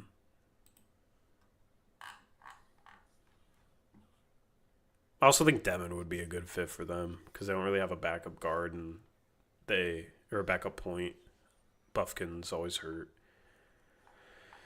I have no feel.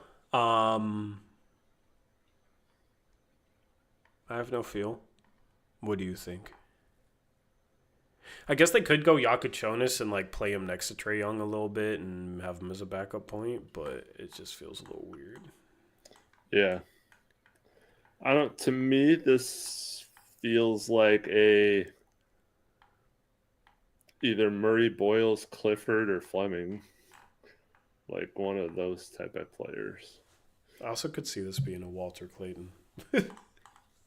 Or just something wild out of left field.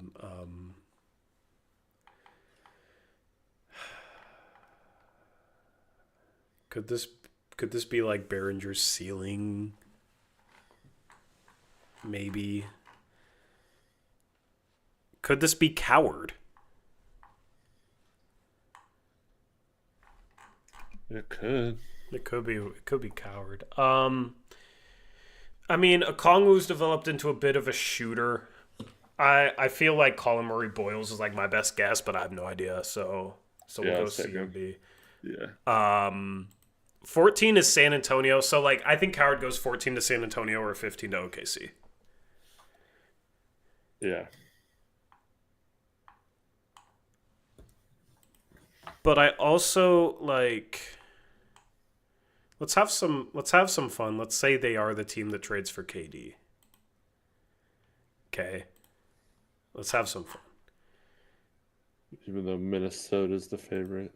Yeah, but the favorite isn't guaranteed, or else I'd be at the casino right now placing some money on them. So let's say they're not getting good odds anymore. The Spurs aren't? No, the Timberwolves odds. Yeah. Do you know there was a point in the second half of this game tonight where OKC became the underdog in the series? You could have gotten plus money for them. I know. I was sitting there when they were up, like, I knew I should have placed money at, like, the plus 500 for the Pacers when it looked like they were going to go up 3-1. But yeah, let's just trade this to Phoenix. Let's say the Spurs trade for KD. Okay. Phoenix gets 14. So now they have 14 and 29. If Phoenix traded for this pick, who would they take? And we are going to have like no reports to go off of here for like who they'd be interested in, I don't think. Yeah, Phoenix. Like they could use a point guard. You got Yakuchonis there. Defensively, him and Booker. I mean, Booker's okay now.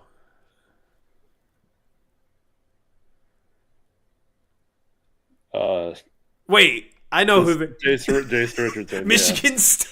It's a Michigan State, dude. Come on. Do you really think they take it that far? Yeah. It's not a reach or anything. Oh my god, Gabe would pass out on stream, man. Also, Jason Richardson's son. Their GM's a Michigan State guy, right? And their new coach? Or was it just their new coach? I don't remember. I know they have some ties in their front office and coaching staff, but yeah. Yeah, all right. Chase Richardson. I mean, they need a point guard, right? Michigan State guy. That's funny. My eyes went right to him on the I page when I I opened know. it. No, I heard you like about to bring up his name, and I saw him, Yeah. and I knew. Yeah, that's funny. 15 is OKC. Jakub Jonas is still on the board, which is kind of wild. He is. I also think Fleming and even Clifford is the type of guy they would take in the past, but I mean, with Coward there, I think they take Coward. Yeah. Yeah, I don't think Coward falls beneath this. Um all right. We'll go Coward. 15 to OKC. So 16 is Orlando.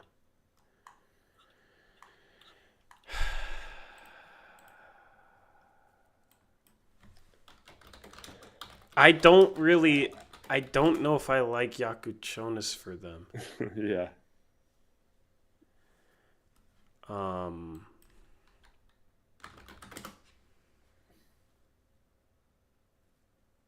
I don't know who I like for them out of the. they're likely going to trade one of their picks.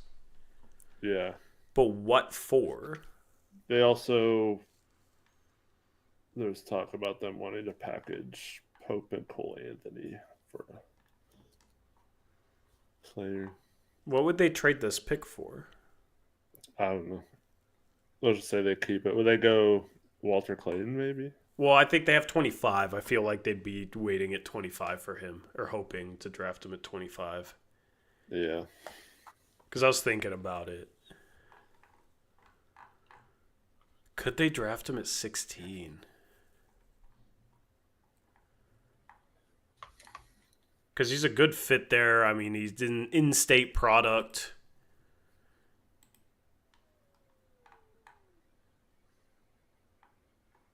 Do they take Jakub Jonas just for some like point guard playmaking and hope Clayton's there at 25?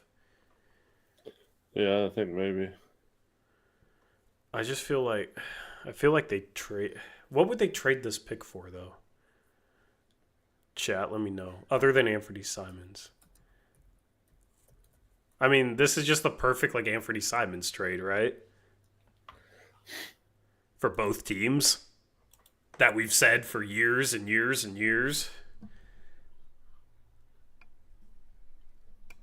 So if you're the Blazers, who you taking then? I mean, if the Blazers were here and they took Dedmon, I would take. I'm taking Fleming, but Is it crazy that But I I mean, would if you- consider Walter Clayton here? if you traded Simons, no, it's not crazy. If you traded Simons and you have Dedmon as like big point guard playmaker type of guy, that Clayton could be like off ball scorer, and then defensively you just basically swap roles.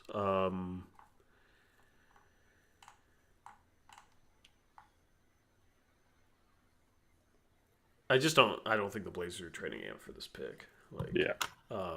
I just don't know. Let's just stay here. Let's All just take Jakub Jonas because I think this is pretty far for him to It fall. is pretty far. I think just value wise. All right, we got Minnesota at 17. This could be the Suns pick, you know, where they take Jace Richardson. Yeah. So we already did that. Timberwolves at 17. Like Fleming, I feel like. I mean, they do play Nas at some 4, and they have Randall. I think they take Nick Clifford. I do think Nick Clifford is a good fit, especially to replace the Alexander Walker role if he leaves, and especially with like their cap situation, they might want somebody cheaper in that role. So yeah, I do think that's a good Nick Clifford destination. All right, 18 is Washington. They took Malawach at 6. Man, if they did not take Malawach, I think this would be Behringer maybe. Yeah, but I don't think that makes a ton of sense with them. But also, I also think it could be Reynaud if they. Yeah. Fleming doesn't.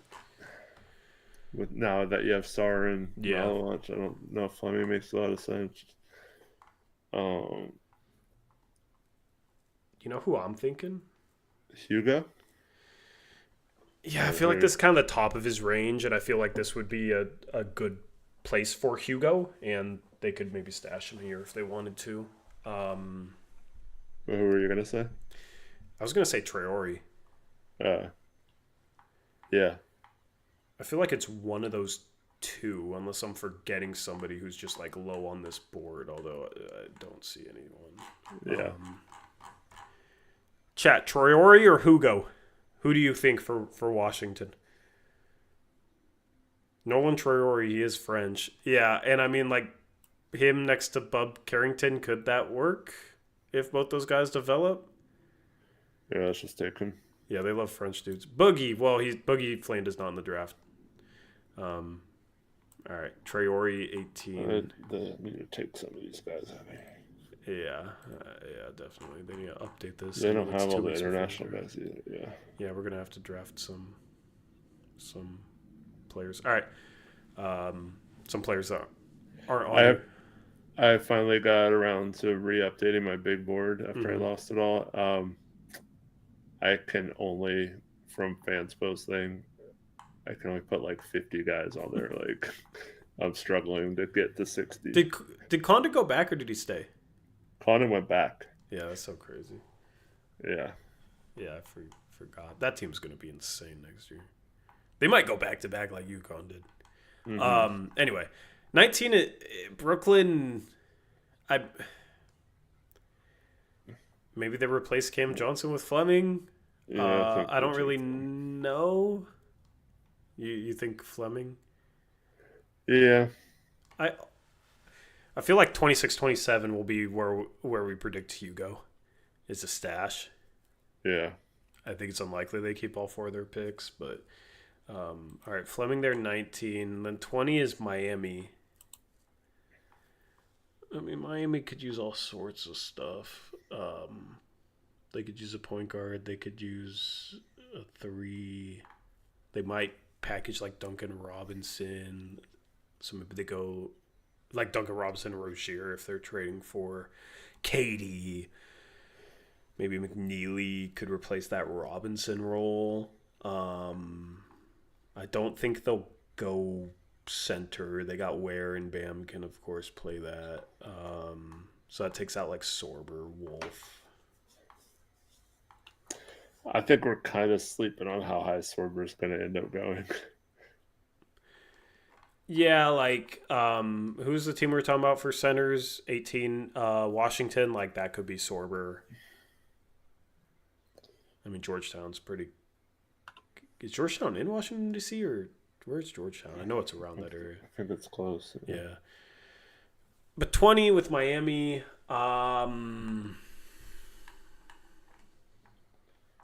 I could see this being a Clayton spot.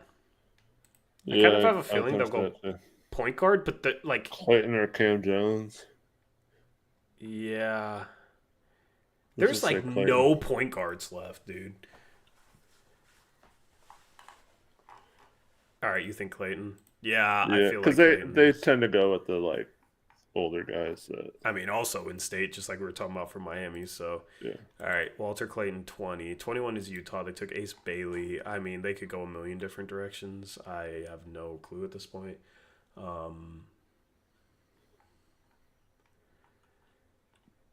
Is this where we just pick Sorber because they have like some mediocre depth at every position? Yeah. Although if they're trying to trade Sexton and Clarkson, they could use another guard, right? Mm-hmm. So who would that be? There's not a lot of guards. You know, I kind of sneakily like for them is Pettiford. Oh, he stayed? He stayed in the draft, didn't he? Oh, I thought he went back. No, Phylon did. I think Pettiford. Yeah, Phylon did. Let me.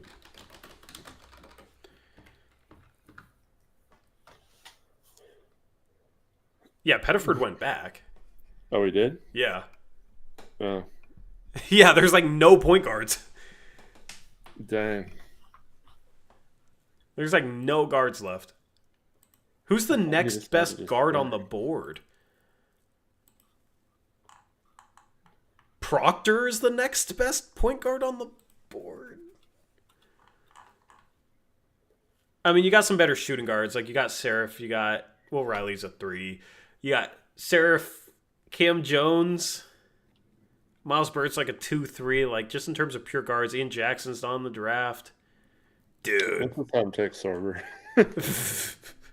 There is no guards left. This draft is going to get weird at the guard position.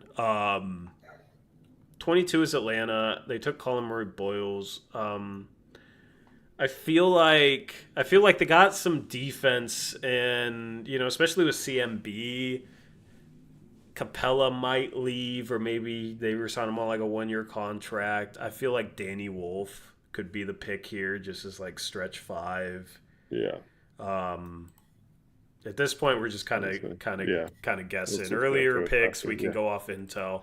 23, Indiana. I feel backup big with some skill that can maybe shoot, pass a little bit, like Reyno. I feel like is a decent fit here. Yeah. Also, Behringer could be a play there. 24 is OKC. They took Coward. I think they could go like upside big, so Behringer. Yeah, let's go Behringer here. And then 25 is Orlando. Interesting draft for them. Yeah. 25 is Orlando. They took Yakuchona, so I guess they wouldn't have to go guard again. I guess they could go center. We're kind of running out of centers, though. Yeah, I know Adrian Newell's kind of small, but this is a decent spot for him. Also, they still need shooting if they're not trading, so I could see them going for a McNeely here. Yeah, I think McNeely here. 26 is Brooklyn. They took Fleming. Hugo, one of the picks. And then the other pick, I could see them maybe taking Penda.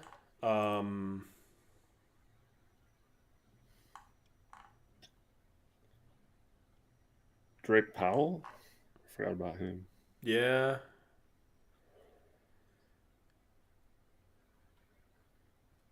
Yeah.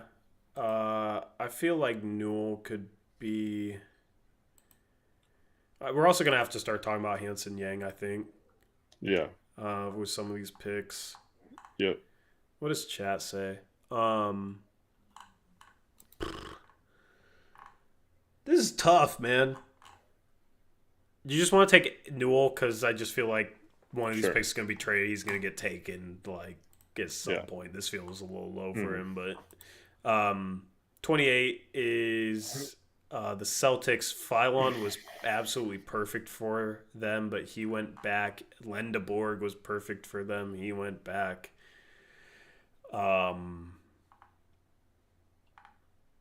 They're gonna need some wing scoring without Tatum next year. But like, there's no wings. Riley. Yeah, like it's just not somebody that I think is NBA ready. This could be Ben Seraph too. Yeah. All right, we could do Drake Powell here. Actually, I like Drake Powell. There for them. All right, we got Phoenix. They took Jace Richardson at 14. Any other Michigan State players on the board? No. Oh, look at my guy, Tyon Grant Foster. My guy. I feel like they love the forward that can defend, and like you can envision him maybe making threes, but he's not going to make a ton of them. So, Adu Thiero. Yeah. Yeah, Adu Thiero. Chase Richardson and Adu Thiero. I know Gabe likes Thiero. Like 29, if it's no ceilings board. 30 is the Clippers. The Clippers kind of feel like a Seraph spot. Long-term guard replacement, because Harden's 35 or 36 or whatever he is. See Cam Jones. Oh, yeah, I do like Cam Jones here. All right, let's go Cam. 31, Minnesota. They took Nick Clifford at 17. Conley's going to retire. They could use maybe a backup point behind Dillingham long term, just a third guard. So Serif maybe. I could also see them taking like a Will Riley, but they did take Nick Clifford. Proctor? Yeah. Yeah. Caleb Love? No. I think it's a 50-50 chance Caleb Love gets drafted, by the way. Let me look at a different mock draft just so any names that aren't on here I can think of. Penda possibly. I guess it depends on who their contract. If they trade Gobert, I mean, like someone like Kalkbrenner could be. I was just looking at him and think of that actually. You want to just take him since we traded for KD? Because we traded what? For KD. Well, I thought San Antonio traded for KD. Oh, that's right. So I think it's tough. What does chat say? Kalkbrenner, Scion? I just think we made it tough with them taking a wing already. I do think like Markovic starts to come into play here. I'm gonna go. I'll just. I think Serif. All right. Like just combo guard, guard depth. Okay. All right, 32 is Boston again. I mean, they took Drake Powell. They could maybe use a big, though. Nah. I mean, Will Riley, I think, makes sense too. They've been talking about Sam Hauser having to be a cap casualty. Yeah. I also think if Sam Hauser's a cap casualty, I also think Kobe Brea could be in play here. All right, let's just take Brea then. And just be that replacement. 6'7" shooter. Like. Yeah. That's fine. Charlotte up again. Yep, took Trey Johnson.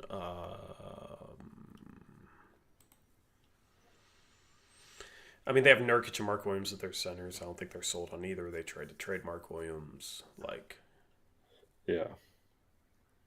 Nurkic isn't their long-term center.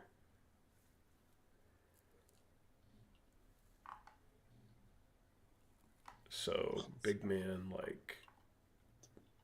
Just let them take Kalkbrenner then? Yeah. And then they pick again. Yay. Who are you thinking? Penda? Yeah, Penda. Yeah, definitely Penda. All right. 35, Philly, they took Edgecombe. I do think Will Riley would make a lot of sense there, or just if we didn't take Kalkbrenner, I'd say Kalkbrenner too. But yeah, Will Riley's good for me. 36, Brooklyn. I mean, this is just a stash, right? If they have all these picks, I think they took 2 forwards. Off Dallas. Did he stay in the draft? I think Off Dallas is going to go potentially this high. He's not on their big board. Please tell me he stayed in the draft.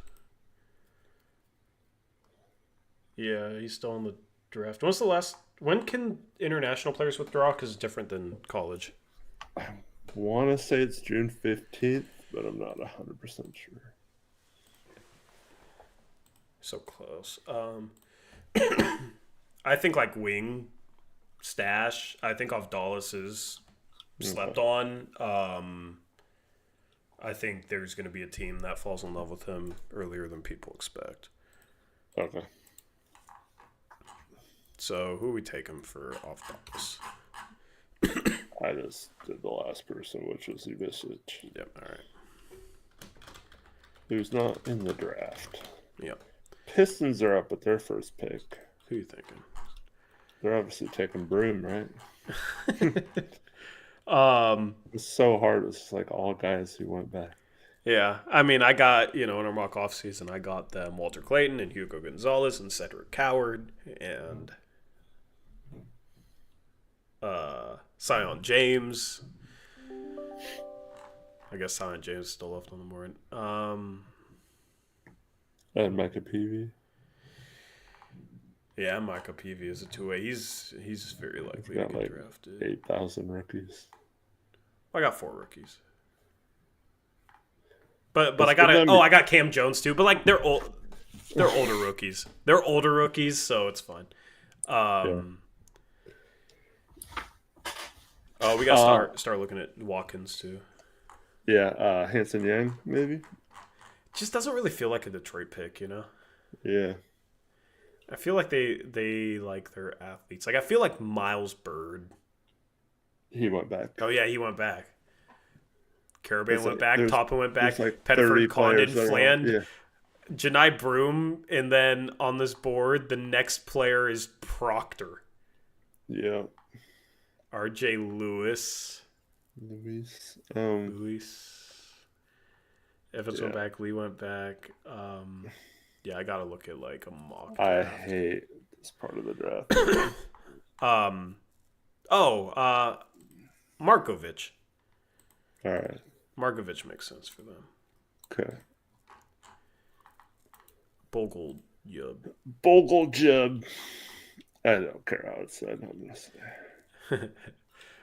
I don't even know. We got the Spurs at 38. Alex Toohey spot. All right. Or Micah Peavy could be like a Spurs type of guy, man.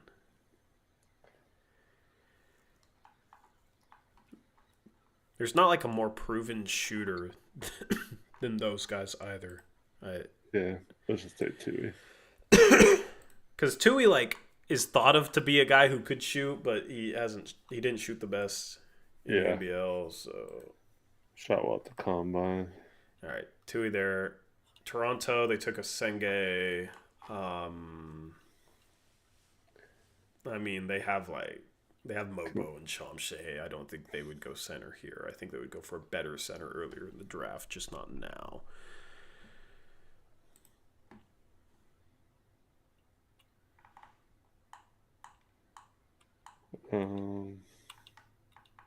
I think this would just be like a shocking pick. Like, I could see them being the team to take Hanson Yang. Let's do it. That's not shocking, but yeah. All right, 40 is Washington. They took Malawach and Traore. What were you gonna say? Do you see Ruzic withdrew too? Ruzic withdrew? Damn, why? I don't know. Dude, it's not like he's even in college. Yeah. He was like guaranteed to go top 45. I was just about to say we need to draft him. All right, 40 with Washington. I mean, they could go stash here.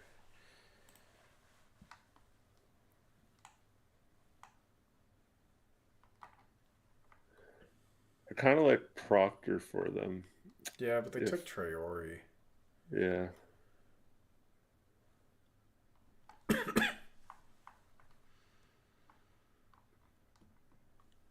All right, who does chat think? I think Hunter Salas or Jameer Watkins. Yeah, I think they could maybe even go Broom here. Sorry, apologize for my coughing. I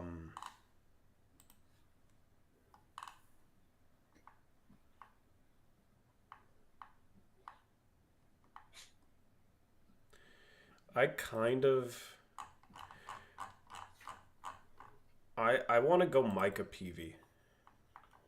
Okay. I feel like he's gonna go in this range. I mean, second round picks get traded to random teams. So Yeah. this is kind of just range / fit. Every freaking pick gets traded and they don't tell us who's picking. Yeah. And then you and I are just like, for 2 straight hours, like, I have no idea who got this guy, but he's pretty good. Yeah. I hate this pick for whatever team actually got him. Yeah. All right, the Warriors are up. You know who starts to come and play, I think, with this pick? Yeah. Ryan Nemhard. Just like 5'7". He's 6 foot. He played good at the combine. I know.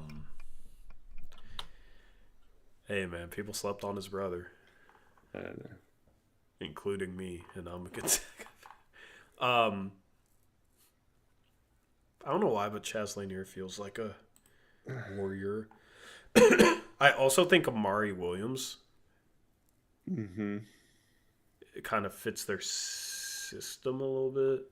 Yeah. Yeah, I like Amari Williams for that. Yeah, I do too. Is he on Let's the do it. board? Nope. Let's take Darian Williams for him at 56. Yeah, that's a good.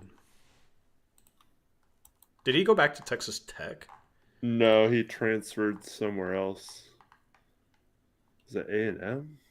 He went somewhere else. Texas Tech and Texas A&M are just like the I exact don't same remember. school. It might not have been A&M. Someone went to A&M. But I can't remember where he went. Chat, somebody look it up. Oh, I thought you were typing. No. 42 Kings, Jameer Watkins. Right? Like they were playing Jay Crowder a little bit, who's just completely washed. Oh, he went to Will Wade at NC State. He went to NC State. That's weird. That's NIL right there. They must have given him the bag. Yeah. They got somebody else too that is decent. Like they might be pretty good next year. All right, Jameer Watkins 42, Jazz at 43. They had Ace Bailey, Thomas Sorber. Prospects I don't like. So who do I not like? I would love Sorber and Broom playing together. That would be amazing basketball. Filipowski at the 3. Ace Bailey at point. Let's give them Proctor. They still need, especially if they trade the guards. Yep. OKC, Coward, Behringer. They go Stash here. Who's the best international prospect? This is 6 so far.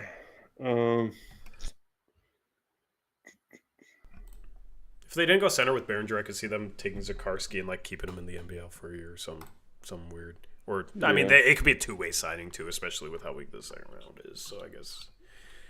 Yeah. We also need to take Conan Niederhauser at some point. Oh yeah, let's do that here. No, They maybe took not. Behringer. He's not. See, this is where I get, because he's not on Fanspo, so I always forget about him. Yeah, well, I'm looking at Let's just draft. Let's just take Zakarski. This is a stash. Okay, I'm with it. 45 is Chicago. They took Derek Queen.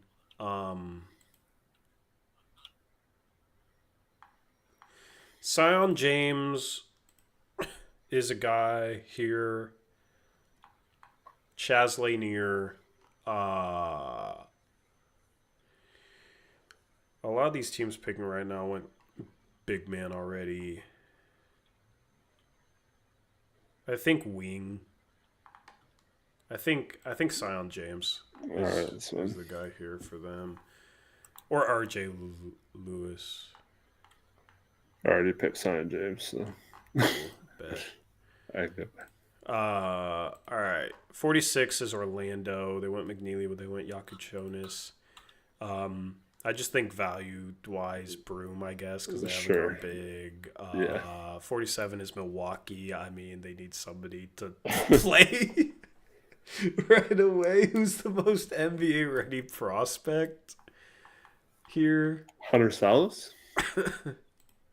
Yeah, maybe Chaz Lanier? This could be Conan Niederhauser. Because they might lose Brooke. They might need a big ready to play. On Portis. Yeah, let's go Niederhauser. All right. Is he even on here? Nope, that's what I just said. Yeah, I just forget about him because he's not. All right, Zachary Perrin is Yannick Conan Yep. Niederhauser. I probably spelled his name wrong. Oh well. Yeah, we understand what it is. When is the draft? It is June 25th and June 26th. And luckily, they're gonna have both rounds in Barclays Center. So they learned from last year. Thank God. Last year was brutal. All right. Since everyone's asleep, Yeah. I can give you another little tidbit, Tori. Sure, let's hear it. It's just you and me, right? Yeah, it's just me and you. The Blazers are trying to trade into the second round. Wow, they're doing the opposite of last year, huh? Yeah. Nice. So we should have them trade for a second round pick. At this point, though, that's the Alex Tui, right? That's the Alex Tui. Maybe, yeah. If that's the Demon and Tui, here we come. Tui should have went to freaking Gonzaga. I'm gonna boo him. Just kidding. Anyway, all right. Memphis feels like RJ Luis. Yeah, that just feels like poor man's Gigi Jackson, kind of. Yeah. I don't know. I think him or Chaz Lanier screams Memphis to me. Okay. Does he not? Like, yeah, it's just, yeah, that's fine. Yeah, I think Chaz Lanier screams Memphis. All right. I think RJ Lewis could be like Cleveland. There's Cleveland next. Yeah, RJ Lewis. All right, 50 is Knicks. Not going to have the Blazers trade for a pick yet because this is the first second round pick for this team. Knicks. Let's go Hunter Salas. Or is there any big? There's like no bigs left. Let me look at the other mock draft. If Niedermeyer, Muhammad Faye. I don't know anything if about Niederhauser fell here, I think. Yeah. I think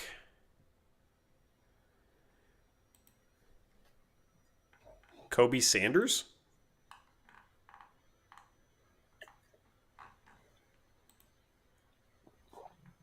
Yeah. I don't think he's on here, is he? I don't think he is either. Ty and Grant Foster it is.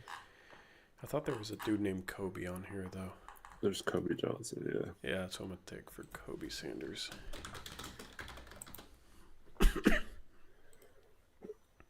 Clippers. The Clappers. We won't have the Blazers trade for a second round pick. If they do, I think, I don't know. Random guess, it's Alex Tui.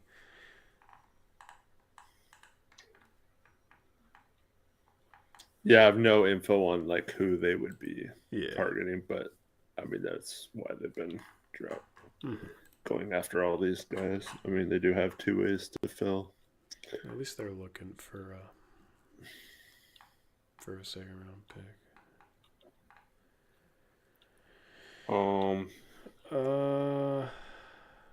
Clippers are still kind of trying to win now. I think that's a good spot for Hunter Salas. Yeah, they did go with Cam Jones, though. But Cam's more of a... Yeah, I think if there's a good backup center, well, you're not drafting a backup center at 51, but like a third-string center that could maybe step in and play some minutes, they would go with that. But, I mean, there's nothing there.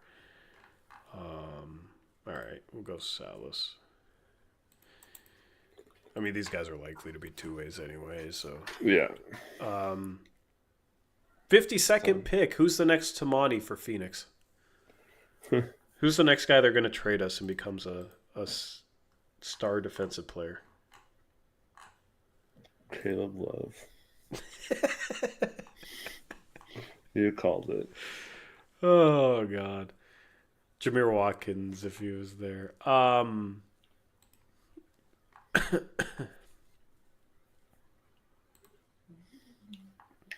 Man, I'm having trouble even finding guys that are still in the draft. Yeah, it's going to be like some random ass players, man. They need a big. Victor Locken. He's not on here either. We'll take Tomislav because Clemson and Illinois are both orange.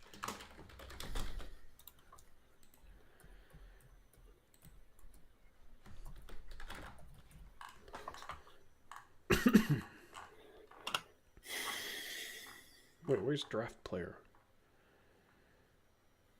Oh, I have to pick the guy. Duh. I typed it in and I was like, where do I click draft? I'm tripping. You've done this enough, Tori. What the heck? Just muscle memory went out the window there for a second. All right, 53 is Utah. All right, they trade this pick to Portland because it's their 4th pick. All right, for fun, for funsies. All right. Who's Portland taking here with nobody on the board anymore? They took Yegor. Who's the most blazery player left on the board?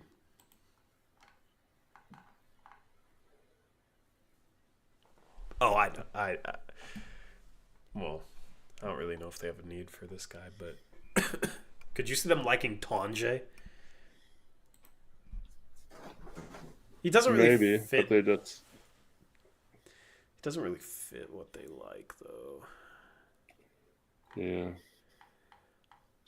Another guy that's not on here. We traded for this pick to take Mark Sears. The biggest point guard and the smallest point guard. Let's go. Is Bryce Williams a good defender? Do you know? No. You don't know, or he's not? I don't know enough about Bryce Williams.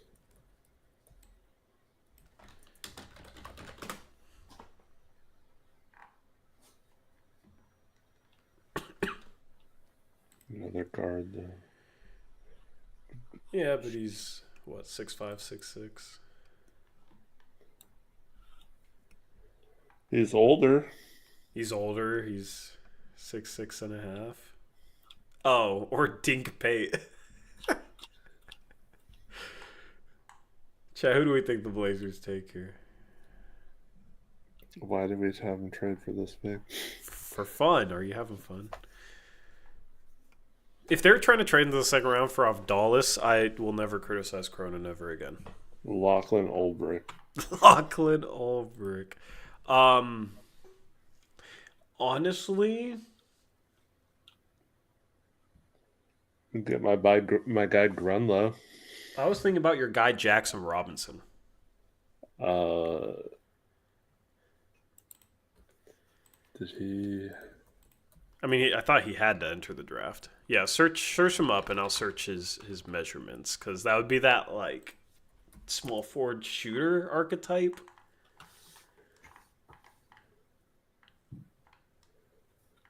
If they trade to the second round, this is gonna. He didn't even measure at the combine though.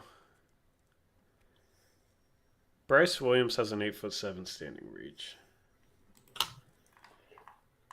All right, you sound like you want him. Let's just do it. He shot 37% from 3, averaged 3 assists a game. Let's just finish this. Okay. Is he on the board? Nope. All right, we'll take There's like no one left on the board Ben that I would Humerich. So Bryce Williams.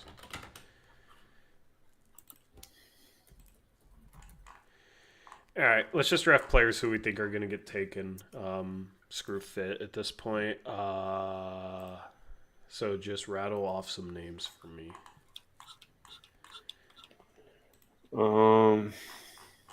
I think Tanjay. Yeah. I don't even think he's on here. How many picks do I have left? No, they don't. He's not on there. John Tanjay. Okay, I'll take Ty and Grant Foster for John Tanjay. I don't think Dink Pate's going to get drafted, but let's. You don't think he's going to get drafted? I think some team will just say, screw it, take a flyer, right, given what else is on the board. That's what I meant. Okay, let's just do that. All right. This pick has been forfeited. All right, forfeited pick will be Tucker DeVries.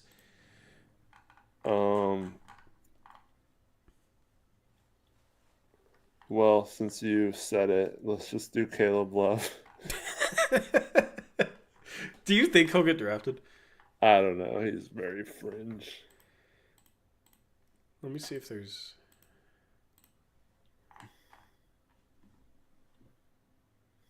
I think Golden. Yeah, I was thinking of him too. All right. Mark Sears. He has to go the last pick though, because next Isaiah Thomas. Okay. I think Max Shulga. Remember when I liked him like halfway through the season? Now he's like destined to be a draft pick because nobody's left. All right, Joe Sunson on for Max Shulga. Is that 60? Dude, it's so hard. Grunlow, right? He's still in the draft. Yeah. Grunlow, and then Almanza could yeah. somehow. It'd be he's so still funny in if the- he'd be the last pick in the draft Yeah. after everything. I think a team will just take Eric Dixon just because he produced. Oh my god. Yeah. Yeah. Like a 6'3" center. That's like. All right, Eric Dixon. No, but it's like 6'7". Sorry. With like no standard. I know. Yeah. Alex says we're sleeping on Lachlan. But the Cavs have a late pick. We'll take him for you. Too late. Is that 58? Yeah, that's everything. Okay. All right, Eric's gonna pass out. I hate the last 10 picks. No, it's But we gotta prepare, man. We gotta know. Be able to talk about everyone because we hold ourselves to the highest of standards. We can talk about them, but in my opinion, for like my boards, like at about, like I said, about 55 or so, it's like I don't even think there's like a second round draft grade for any of the guys left. Like in a normal draft, I don't think any of them would be drafted. Like Caleb Love's not getting drafted in any other draft, but like I think just I need to look more into Kobe Sanders and Micah Peavy because I think size plus like playmaking plus shooting potential are intriguing. So, but other than that, yeah. Anyway, I think Tamar Bates is another guy that could go, and like Jackson Robinson. Peyton Sanford, maybe, like Ben or Mark Sears. Anyway, that's our mock draft. If you're watching back after the fact, let us know. Well, they're probably not watching the outro to the mock draft because it's a long mock draft. They probably skipped through, if we're being real. But anyway, appreciate you guys hanging out with us in chat, especially those of you that have hung out all stream. Appreciate everything. We'll be live again on Monday, unless the Blazers make a trade before then, because we're getting into that time of year. There might be a KD trade apparently this weekend, so. If I'm bored, maybe I'd stream my reaction to that, or maybe I'd hop on Suns Valley for that, and yeah, that would be interesting. I don't know. We'll see. We'll see. Anyway, anything else, Eric? Thanks, Art, for watching. Sorry we couldn't stream last night, and hope to see you all on Monday, and I hope you guys all have a great weekend. Yep. I echo those sentiments. Have a good rest of your Friday night. Well, I guess it's Saturday morning now. We're out of here. Until next time, as always, peace out. Go Blazers.